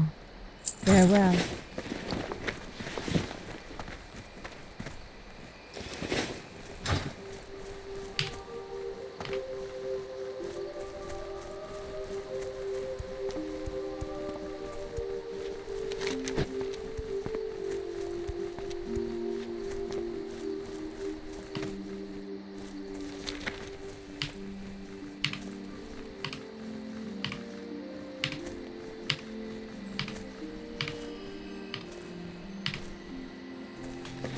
I need to target something first.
Hello. So having a geared red paladin in your guild and in your raid group, it's like whenever you have rich people that have an expensive dog, like a poodle or something like that, or a Pomeranian, because, like, let's be honest, like a Pomeranian is fucking useless, right? So like nobody, like, what does a Pomeranian do besides cause, like, it's like make noise, like that's all it does. So what having a geared ret paladin in your guild is like, it's like a status symbol that like we have so much good gear. And we have so you much, need to make like, your good stitches players in the smaller, guild adventurer. that we Fewer can items afford will to slip waste out of our your gear quivers and on this ammo play. Don't pouches. compare paladins to Besides, dogs, no one man. likes That's a lumpy disrespectful tunic. to the dogs. Yeah, but like a lot of these dog breeds are inbred, and they like, you know, it's like a pug, right? You clap your hands too loud, and the pug's eyeballs will pop out of its head because it gets too excited. So I think actually that matches really well with the paladin. And get ready. Now, jump.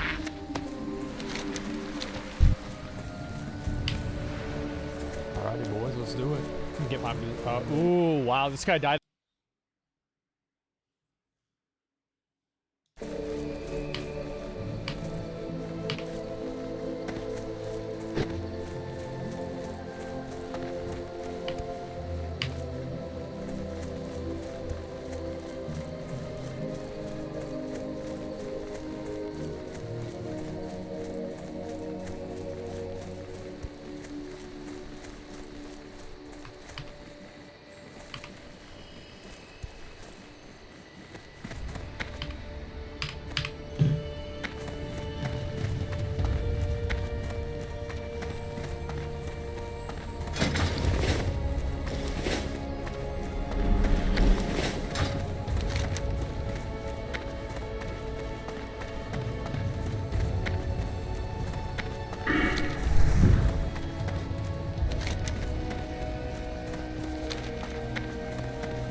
It is my honor to provide for adventurers, for they are heroes in the making.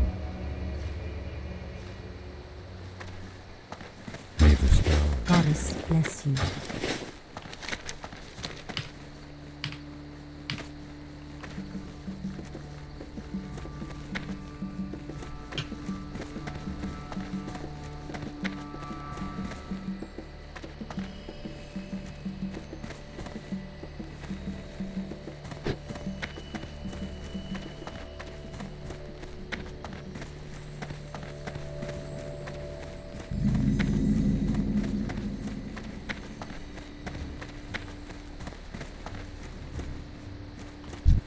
Hail, friend. A moment of your time, if I may. We have endured much in our trials and tribulations in establishing Teldrassil.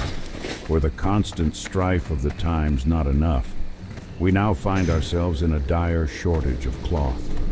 If you have the materials to spare, I ask that you please donate them. You certainly would earn the gratitude of night elves everywhere in helping us out. The grass is soft and lush. The air is fresh, full of light and song. Everything I've seen suggests that Teldrassil is a dream come true. Why then is my heart full of foreboding?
If you are here to waste my time, then you are wasting the time of the Cenarian Circle as a whole.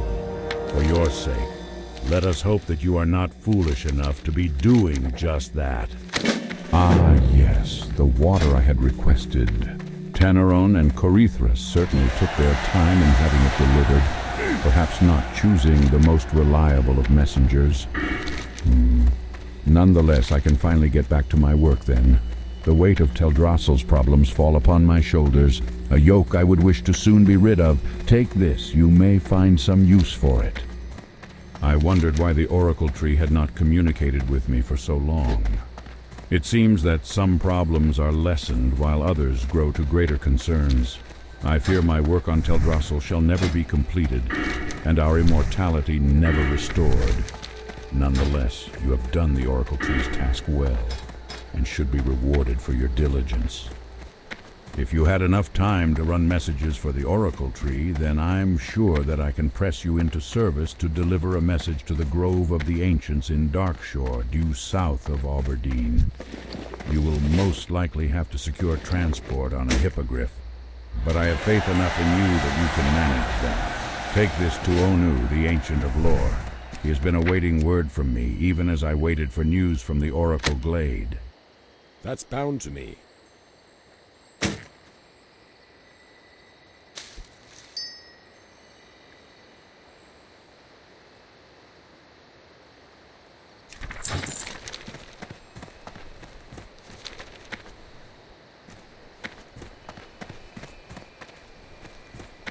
Welcome to the Bank of Darnassus. We offer financial accounts and safety deposit boxes for valuable items. Do you already have an account with us, sir?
So Sister Aquine sent you.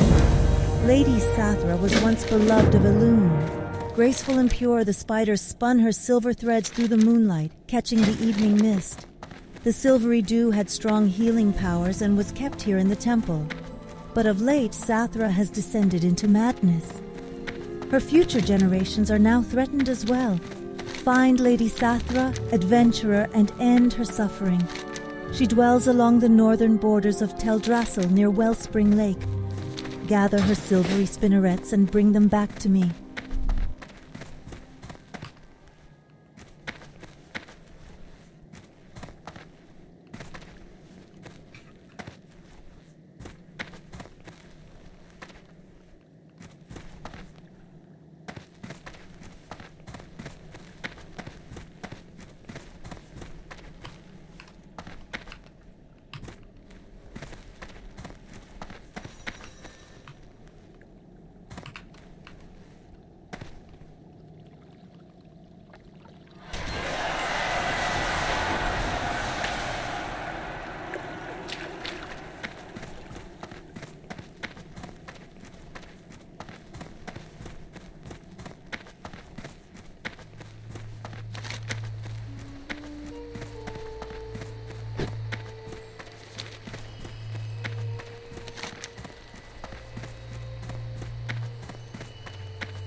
What brings you here? The grace with which I fight is not something I can teach you, but I can teach you the use of various weapons.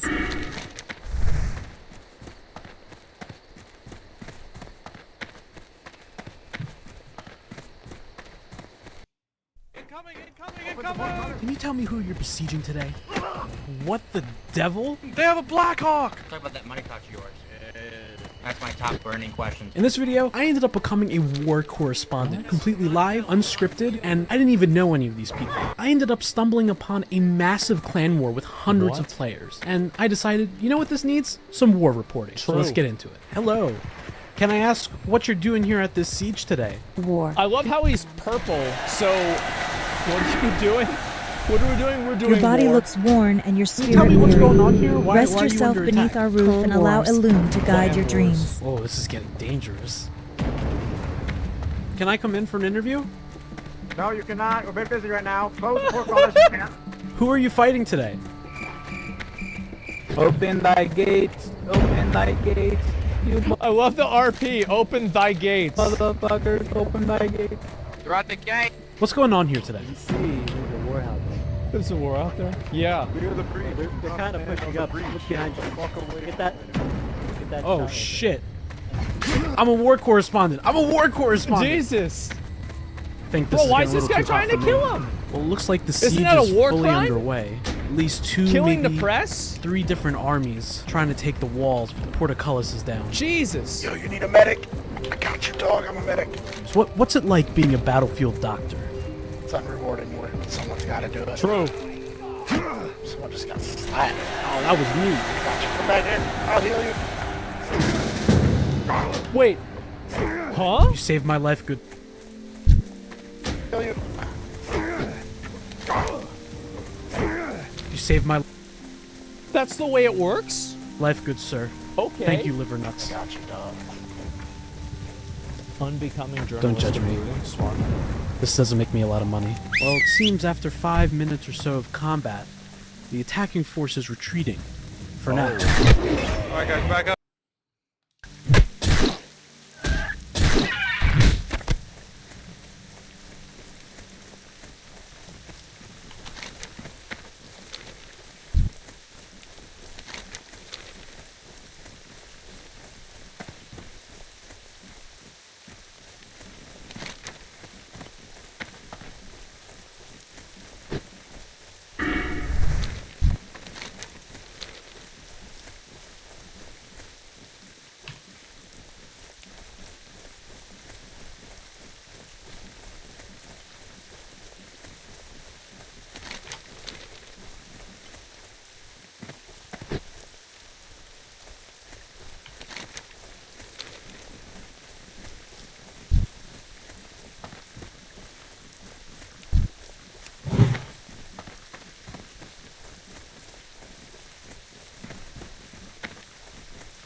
I need to get closer.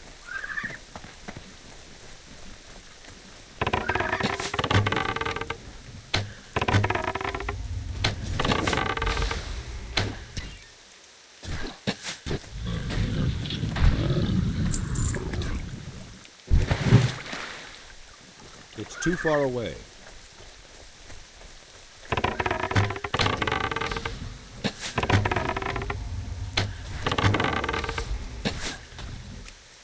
That's still recharging.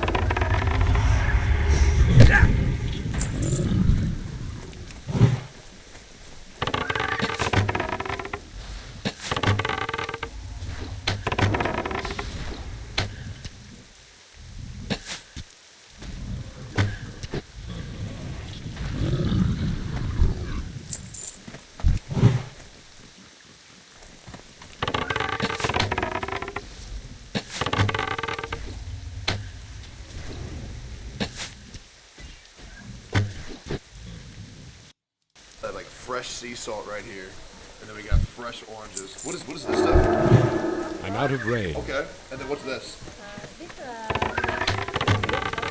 Yeah. The scent of lavender. Okay, and this is drugs. Yeah, my buddy over there, this is his first time leaving the house in a year and a half. Yeah, so we're taking him out. We got him out of his cave, and we're gonna treat him real nice. It's a big step.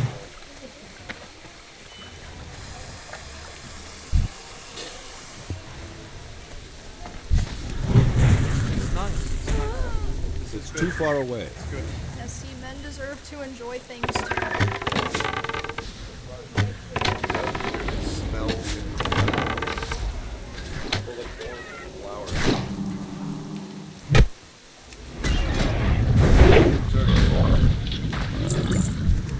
Hey Jay, you like my feet?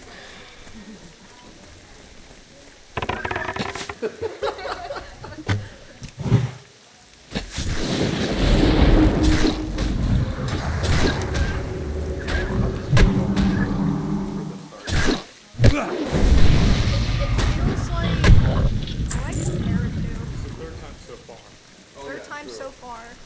It's like when you already know how to do something in school and then the teacher makes you do like 100, they don't do it 100 times, like a formula. That's what it feels like, but I'm like, you know, I gotta do it to get to the stuff I really want to do. So. What do you think you need to improve on? Situational awareness, but I mean, that's kind of tough because I don't even know the maps or the mobs or anything. I think you gotta stop listening to people who you're better than. Just keep it 100%. I need to get closer.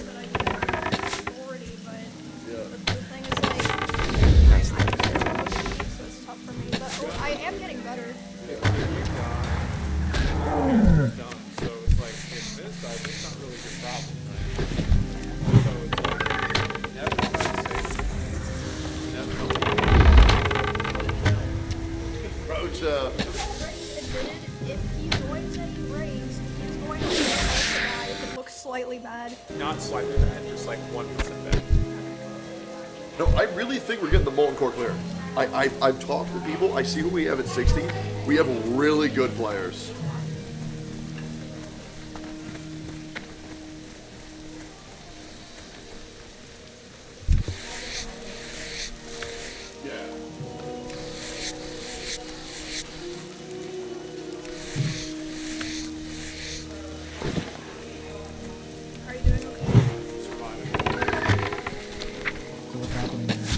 So essentially we're removing all the dead skin.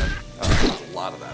Also like skim off the top of the sport and apply the paint. And so they're like letting out a primer for the base of the color before we become queens. It's gonna be very nice. It's too far away. I'm out of range. I actually have no idea. I think this is like a base. Just put the color on top of it. Oh, it is, yeah. So what's happening to you? It's a little bit unsettling, the fact that a lot of these tools look like the ones they have at the dentist.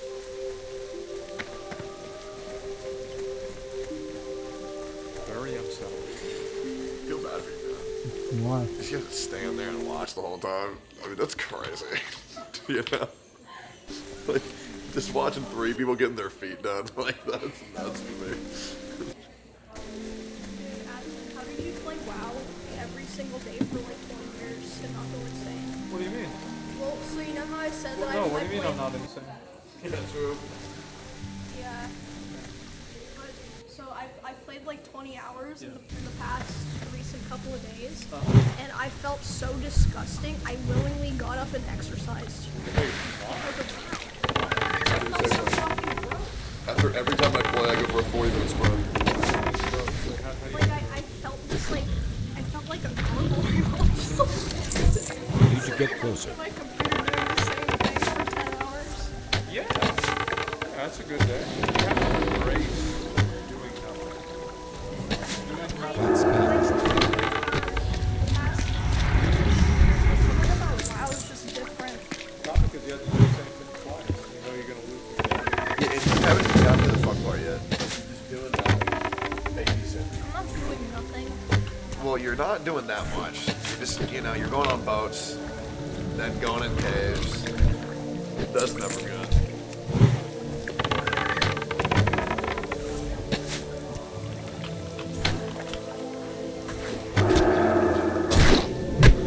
I can't stop thinking about playing this game. I get so depressed when I don't have a game to be obsessed over. But like, this is like unhealthy. It's like I'm already back at my computer screen. I haven't seen any of my friends in 3 weeks. It's not good. Like, I'm like an addictive personality or some shit. It's been this week. I feel so out of touch. Like, did anything crazy happen this week? The cookie thing. Yeah. The broke boys. All I'm saying is $4 gets you 14 ounces of Oreos. I will say, I am very weak to like social media marketing, right? Seeing everyone talk about those damn cookies for 4 days in a row, I was like, I need to eat them. I kind of, yeah. I want to try them for myself and see. I actually have some in my car. No, you don't. Really? I could. Can I try some? Yeah. Huh? He's going to my car to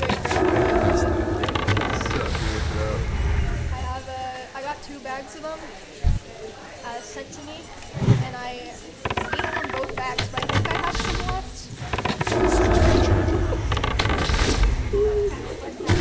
Are you just zooming in on me? I can see how fucking violent I'm zooming in on Ashley. Look at he's having a crisis. It's too far away. Oh, yeah. Man, look at those dogs, bro.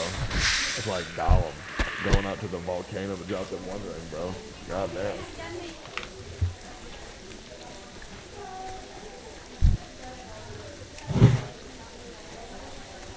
I need to get closer. Oh my god, what are they doing to me, bro? Oh my god. That's nice, huh? Oh shit, he's got the Yeah, he likes it. He likes it. So I was sent a PR box of these, so I didn't buy these. I will say I did like them. I was eating them in the car. How much? How much do I like them? Yeah, like more than an Oreo?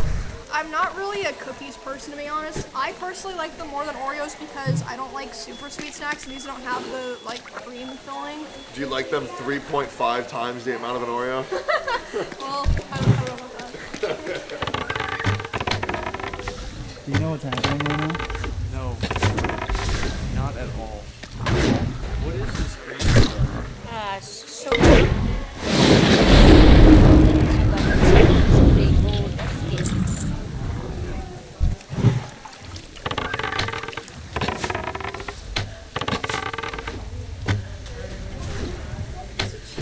It's literally a cheese grater.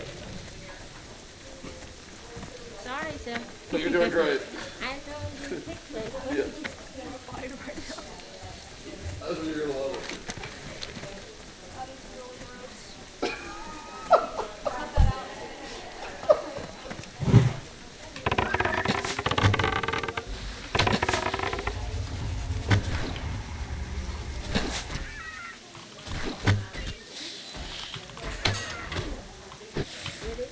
Yep.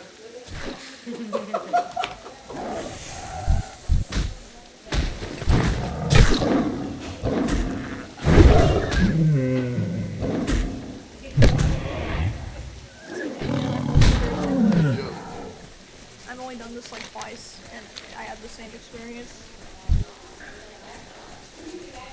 Hasn't done on the cheese grater step yet?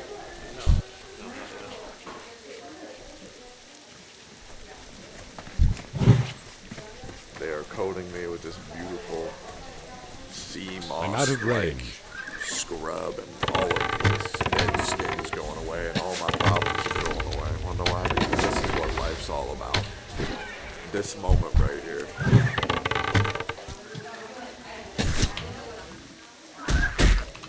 Oh, Asmon's getting color soon. They put the taste colors on. Oh, is it time? Oh, wait, is that what it's for? Oh, boy.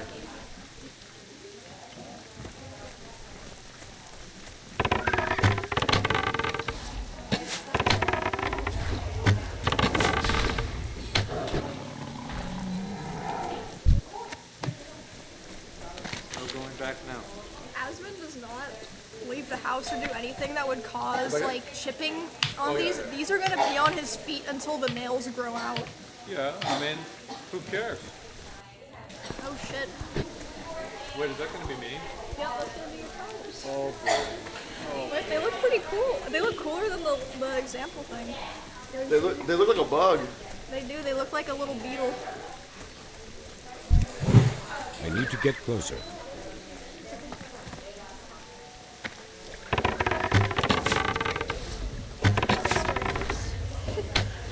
You look like you're enjoying it.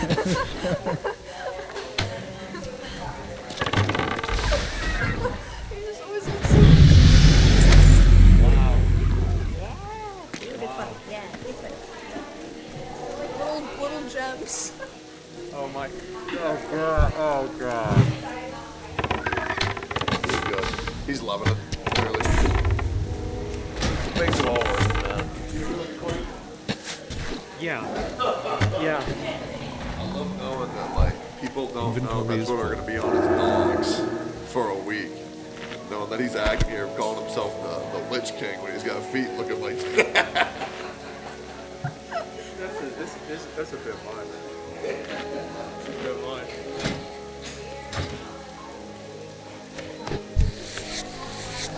Didn't expect this. Really did not expect this. He's wrapped up like a mummy. You know what we should do? It's too far away. Seer will never do this with me. I've been asking him for like 3 or 4 months. We should do I'm out of Amish range. Day. Where we live like Amish people for one day.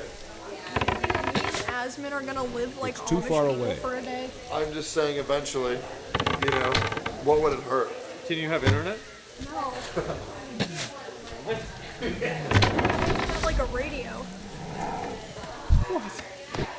You gotta churn your own butter, make your own food. Hector, you know if you become Amish, there's no anime girls, right? I'm out of range. That's fucking depressing. Did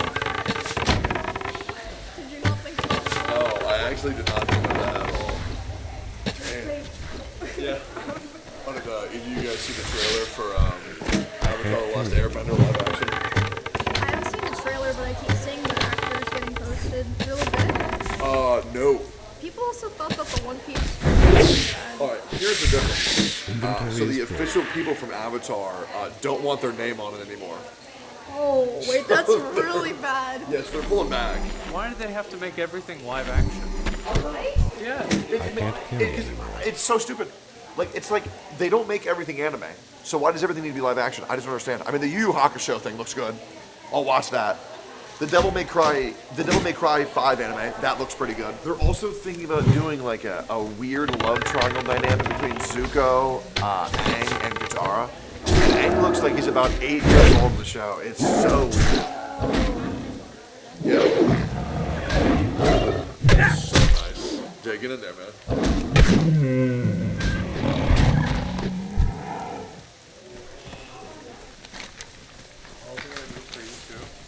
Oh boy.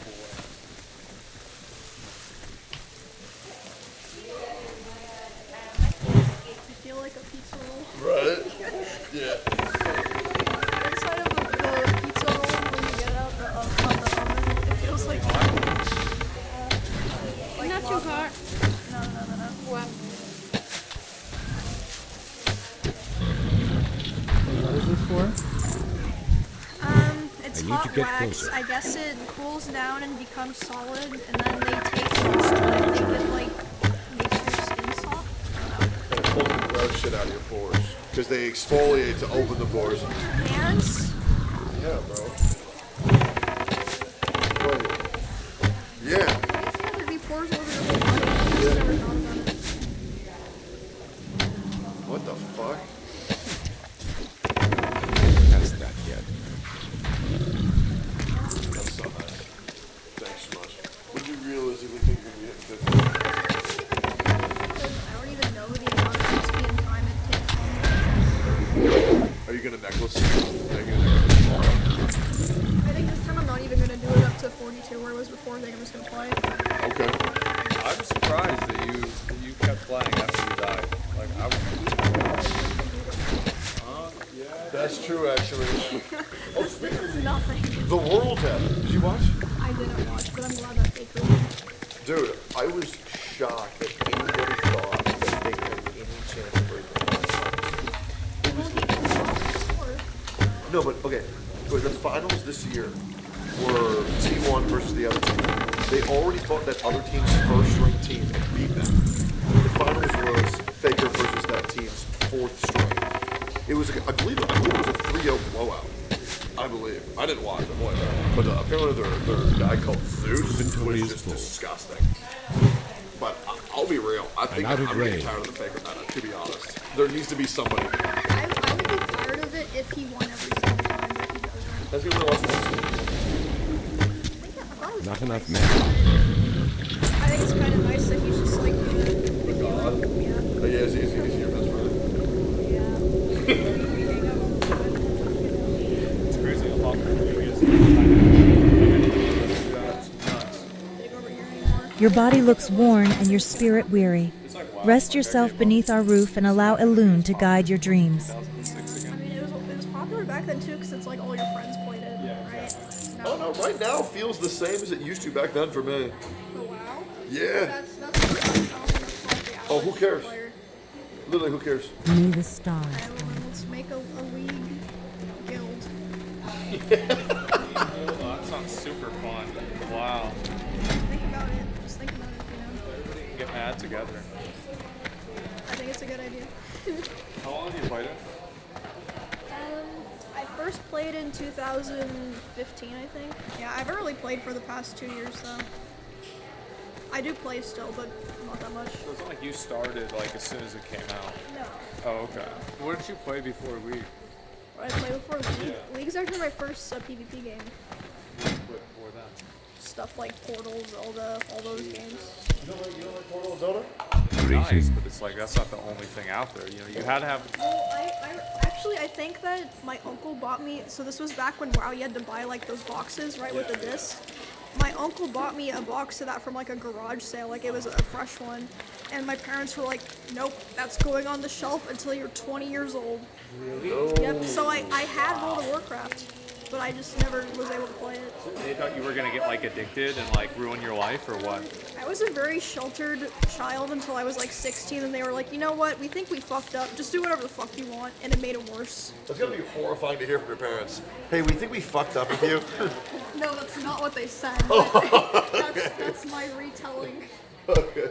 No, it was more like my mom was like, I feel bad. Cooking is a lifelong pursuit, and I see we share the same passion. I like the previous story. Man, Emmy, we fucked up. We really messed you up, huh? You know what you should do? Experience the true class. Go back and play Warcraft. Yeah. I played like Warcraft 3 mods. I'm a big Warcraft 2 guy. I was never a big Warcraft 3 guy. I went so hard on those. Warcraft 2 and 3. Yeah. Oh yeah. That's what I got into. I remember I was in like 3rd grade and they asked me what I wanted to do. Like what I wanted to do in my life. Because I said beat Warcraft 2.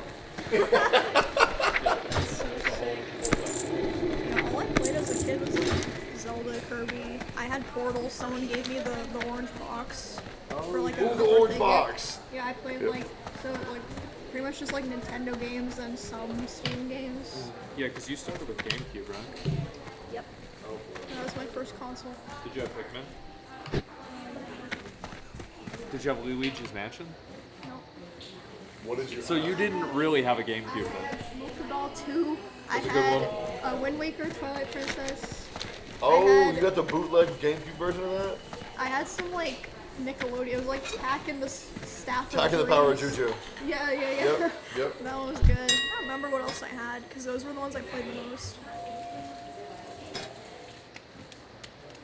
You want to feel my legs?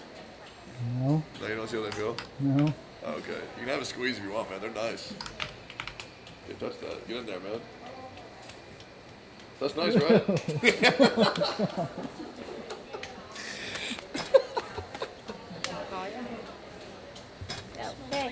Yeah. I'll say it. I think we look fantastic. Yeah, very cool. Like, look at that shit, Jay. Look at that shit, Jay. Beetle eyeballs. Dude, we look sick when matching, bro. That's gonna be our little secret, right? Nobody will know this whole week. that were all looking this fabulous. Yeah, and then on Saturday when you stream, they're gonna be like, bro. Showing them dogs.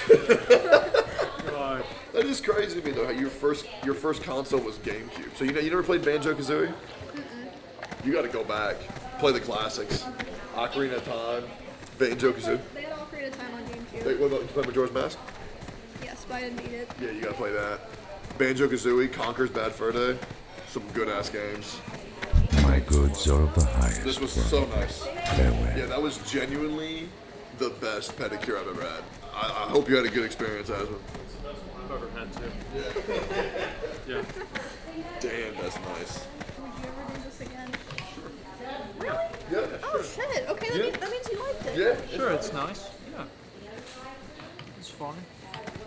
Is this the way your legs are supposed to feel? What do you mean? Well, I don't know. So like really? It's probably just the lotions. Yeah, look, that's weird. I love Domain Nails and Spa. Really fun. Asmund, what'd you think? I didn't think I'd ever do this. Let me just say that. Off camera, Asmongold said that this was the best day of his whole life, and that it awoken something within him, and now he finally feels connected to his inner furry. And it was a great time, man. It was good.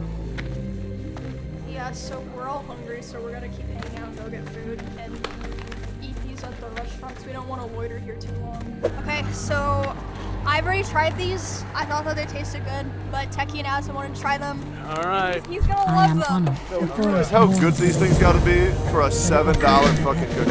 $7. And no, but it says like, okay, so it Now says you 4 must finish servings the per container, task to 7 which you have cookies, been 28 appointed. fucking Take the cookies. We're gonna see spinnerets what's and really offer going on Lady here. Sathra's sacrifice to I the tried Mr. Lay Beast the great Crunchables, spider to Feastables. rest. Those things suck Inside balls. this temple, find the Yeah. central fountain. Already There is not where you crazy may about leave the not crazy about the sacrifice. texture. The This holy is the waters cookie will right here. purify and cleanse the break it in half corruption that first. We'll drove see what's on the Sathra other mad. half. When you have completed Oh this, yeah, return okay, to me. okay. So I think that might be styrofoam, or it could be actually food. We'll try it out, see what it is.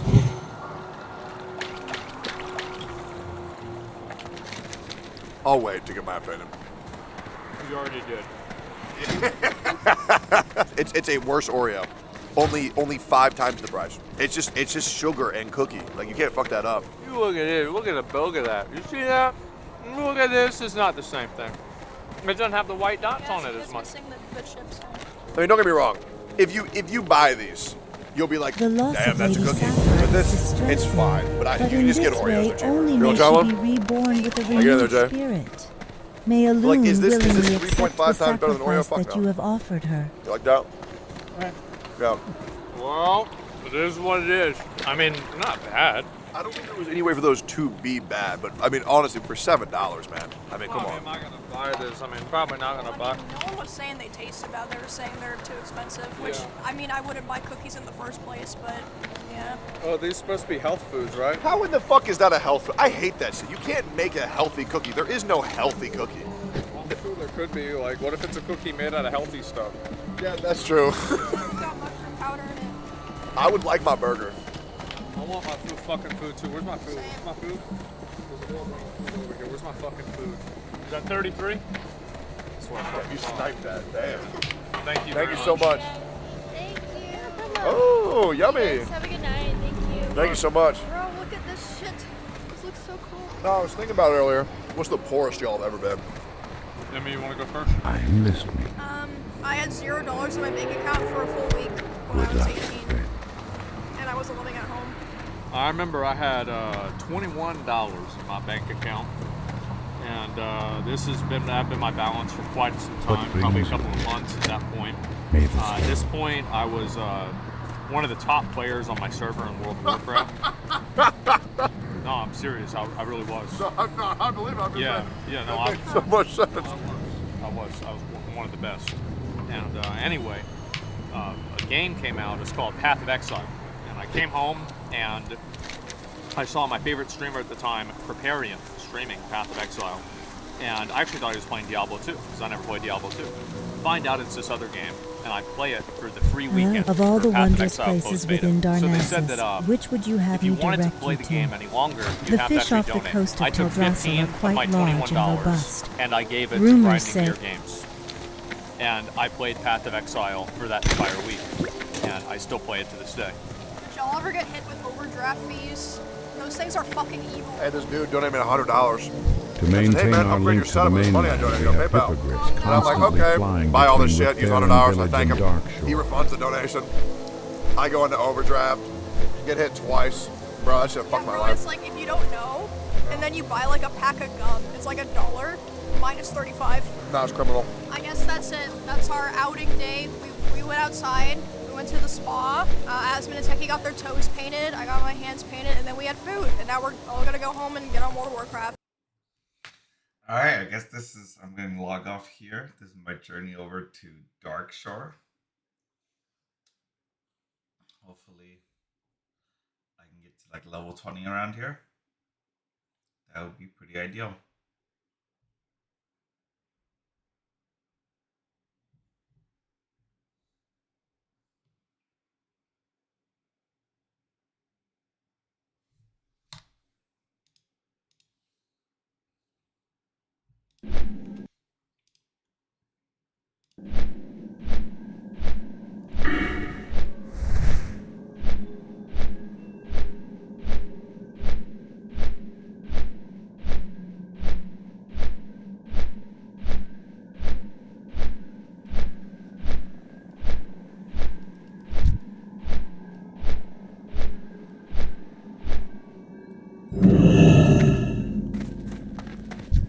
May Elune walk with you, adventurer. The Temple of the Moon has come to help the troubled citizens of Oberdeen. Majestic sea creatures are known to launch themselves at the Darkshore coastline, beached there until they die. Lately, these beasts have been washing ashore in ever-increasing numbers. I've been sent here by the Temple of the Moon to investigate, but the presence of murlocs along the water has made my research difficult. There is a giant creature washed ashore just south of Oberdeen that is ringed by the foul grey mist murlocs. Could you go there and retrieve bones from the creature for our study? I love fishing. The Blump family is known for fishing. My name is Gubba Blump. I fish. There's a kind of fish I like to catch around these parts called Darkshore Grouper. I used to go out on a boat to fish for grouper, but no boats have been going out since them mean old murlocs moved in. I bet they've been eating up all the grouper too. Say, you want to help me catch Darkshore Grouper? I'd give you a bona fide Blump family fishing pole if you did. It's a real good pole to catch fish with. A package from Nessa. Thank you, adventurer. She told me she would send me samples of the fish caught near Rotharan Village. She thinks they may be very different from the fish caught here. My, this jawbone is nearly twice the size of the same fish found here. And these scales are as big as a closed fist. Amazing. I must send a response to Nessa. She'll be very interested to know how different the fish here are from those along Teldrassil's coastline. We can only guess the cause, but it is my suspicion that the world tree itself is affecting the wildlife around it. Please take this response to Nessa. If you wish to take a hippogriff back to Rotharan, then speak with the hippogriff master, Kalis Moonfeather. If you wish to take the ferry, then one regularly departs from the dock to the northwest. In the aftermath of the battles at the Well of Eternity, I heard that Amatharan had been destroyed, its people dead, including my love, Anaya.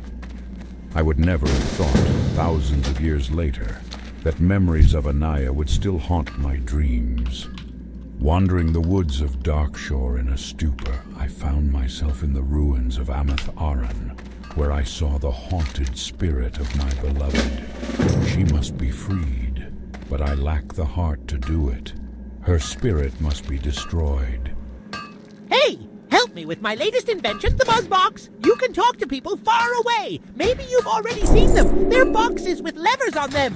The only problem is they need constant maintenance. Each one suffers from a different problem, but I made a really smart decision. I placed each one near creatures that have the proper parts to fix that particular machine. Right now, BuzzBox 827 is on the Fritz. It's just south of Oberdeen, real close. It takes 6 crawler legs to fix it. I'll pay you. I am devising a potion that requires rare mushrooms, mushrooms that grow only in a certain cave.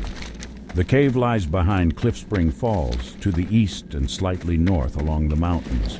I would go there myself, but I was advised by the Grove of the Ancients to stay away from that place. Our venerable allies sense that the cave is the hiding place for a new evil in Darkshore. Please, adventurer, gather the mushrooms for me, and while doing so, scout the cave to confirm the Ancients' fears. Hostile Moonkin roam in ever-increasing numbers to our east. They once were thought to be gentle, almost mystical creatures. While some continue to hold reverence for them, the safety of Oberdeen forces me to keep a more realistic view. I've received reports that Moonkin are being drawn to a large red crystal along Darkshore's eastern mountain range. No one has any idea what that crystal is, or even if it really exists. I want you to locate it over there and report back to me what you find. A sickness spreads across the Darkshore, gripping the minds and bodies of all it touches. The Thistlebears have been hit the hardest by this plague. The once noble beasts are now an instrument of destruction, rabid and frenzied. I may have a cure for this ailment. Take this trap to the forest and lay it on the ground. Any rabid Thistlebear that crosses the light shall become docile for a short time. Once the bear is docile, it shall follow you. Lead it back here, adventurer. Some of my brethren were rescued from a corrupt furbog in Teldrassil, and I've vowed to stop any more atrocities before more of our kind are injured, or worse. I've seen a couple hints of corruption in Darkshore already, but I've yet to find any widespread signs. I think it would be logical if the investigation continued with the furbogs. Would you find one of their camps and return to me if you see any signs of corruption? Hail, young person. I am Alyssa Starbreeze, and it is my charge to protect Oberdeen from harm. To this end, I sent Balthuel Shadowstrike to observe the strange happenings around the Tower of Althalax to the northeast. It is past time that he should have returned. I worry that he has encountered some unforeseen danger in the forest. I would be most appreciative if you would find him and see that he is doing well. Off the coast of Darkshore to our north are two wrecked ships, the Silver Dawning and the Mistveil. Some time ago, both ships ran afoul of the blasted Murlocs as they sailed across the vast sea into Oberdeen. They now lie at the bottom of the ocean as trophies for those fiends. Both captains didn't make it out that night, and their logs and other effects are still below in lockboxes.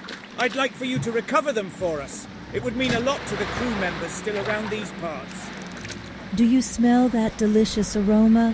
It's my secret recipe, adventurer, fresh strider stew. Delicious. Perhaps you would be interested in learning the recipe. Before I teach you the recipe, you will need to prove that you can handle the beasts. Now, I don't expect you to go out and tame them and ride it back to me. But if you can kill a few and bring back some of their succulent meat, I may be persuaded to show you the ways of strider stew. The ruins of Bashalaran to the east are overrun with demonic minions. The sprites and satyrs that have taken up residence in the area feed upon the magical energies of the area, their powers growing from continued exposure. Even with that, I have noticed that there is one shrine they will not approach. On the western side of the ruins, atop a small bluff, a strange blue aura permeates. There must be an explanation to the demon's reluctance. I would like you to investigate it. Adventurer, a task I would ask of you. Have you seen the ruins of Ameth Aran? If not, you will find them on the eastern side of the main road, some ways to the south. Once they were the home of many powerful highborn.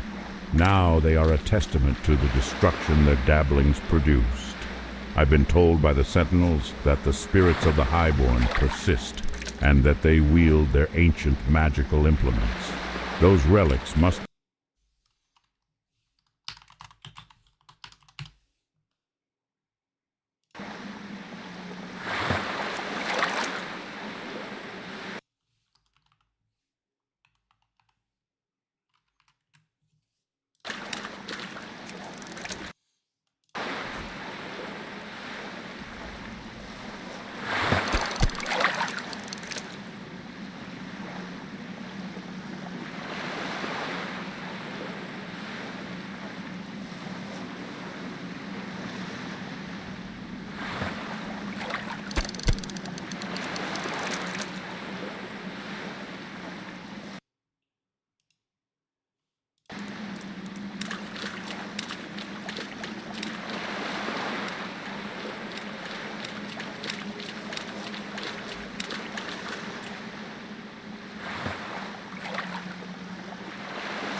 Hi there, I'm Gubba Blump.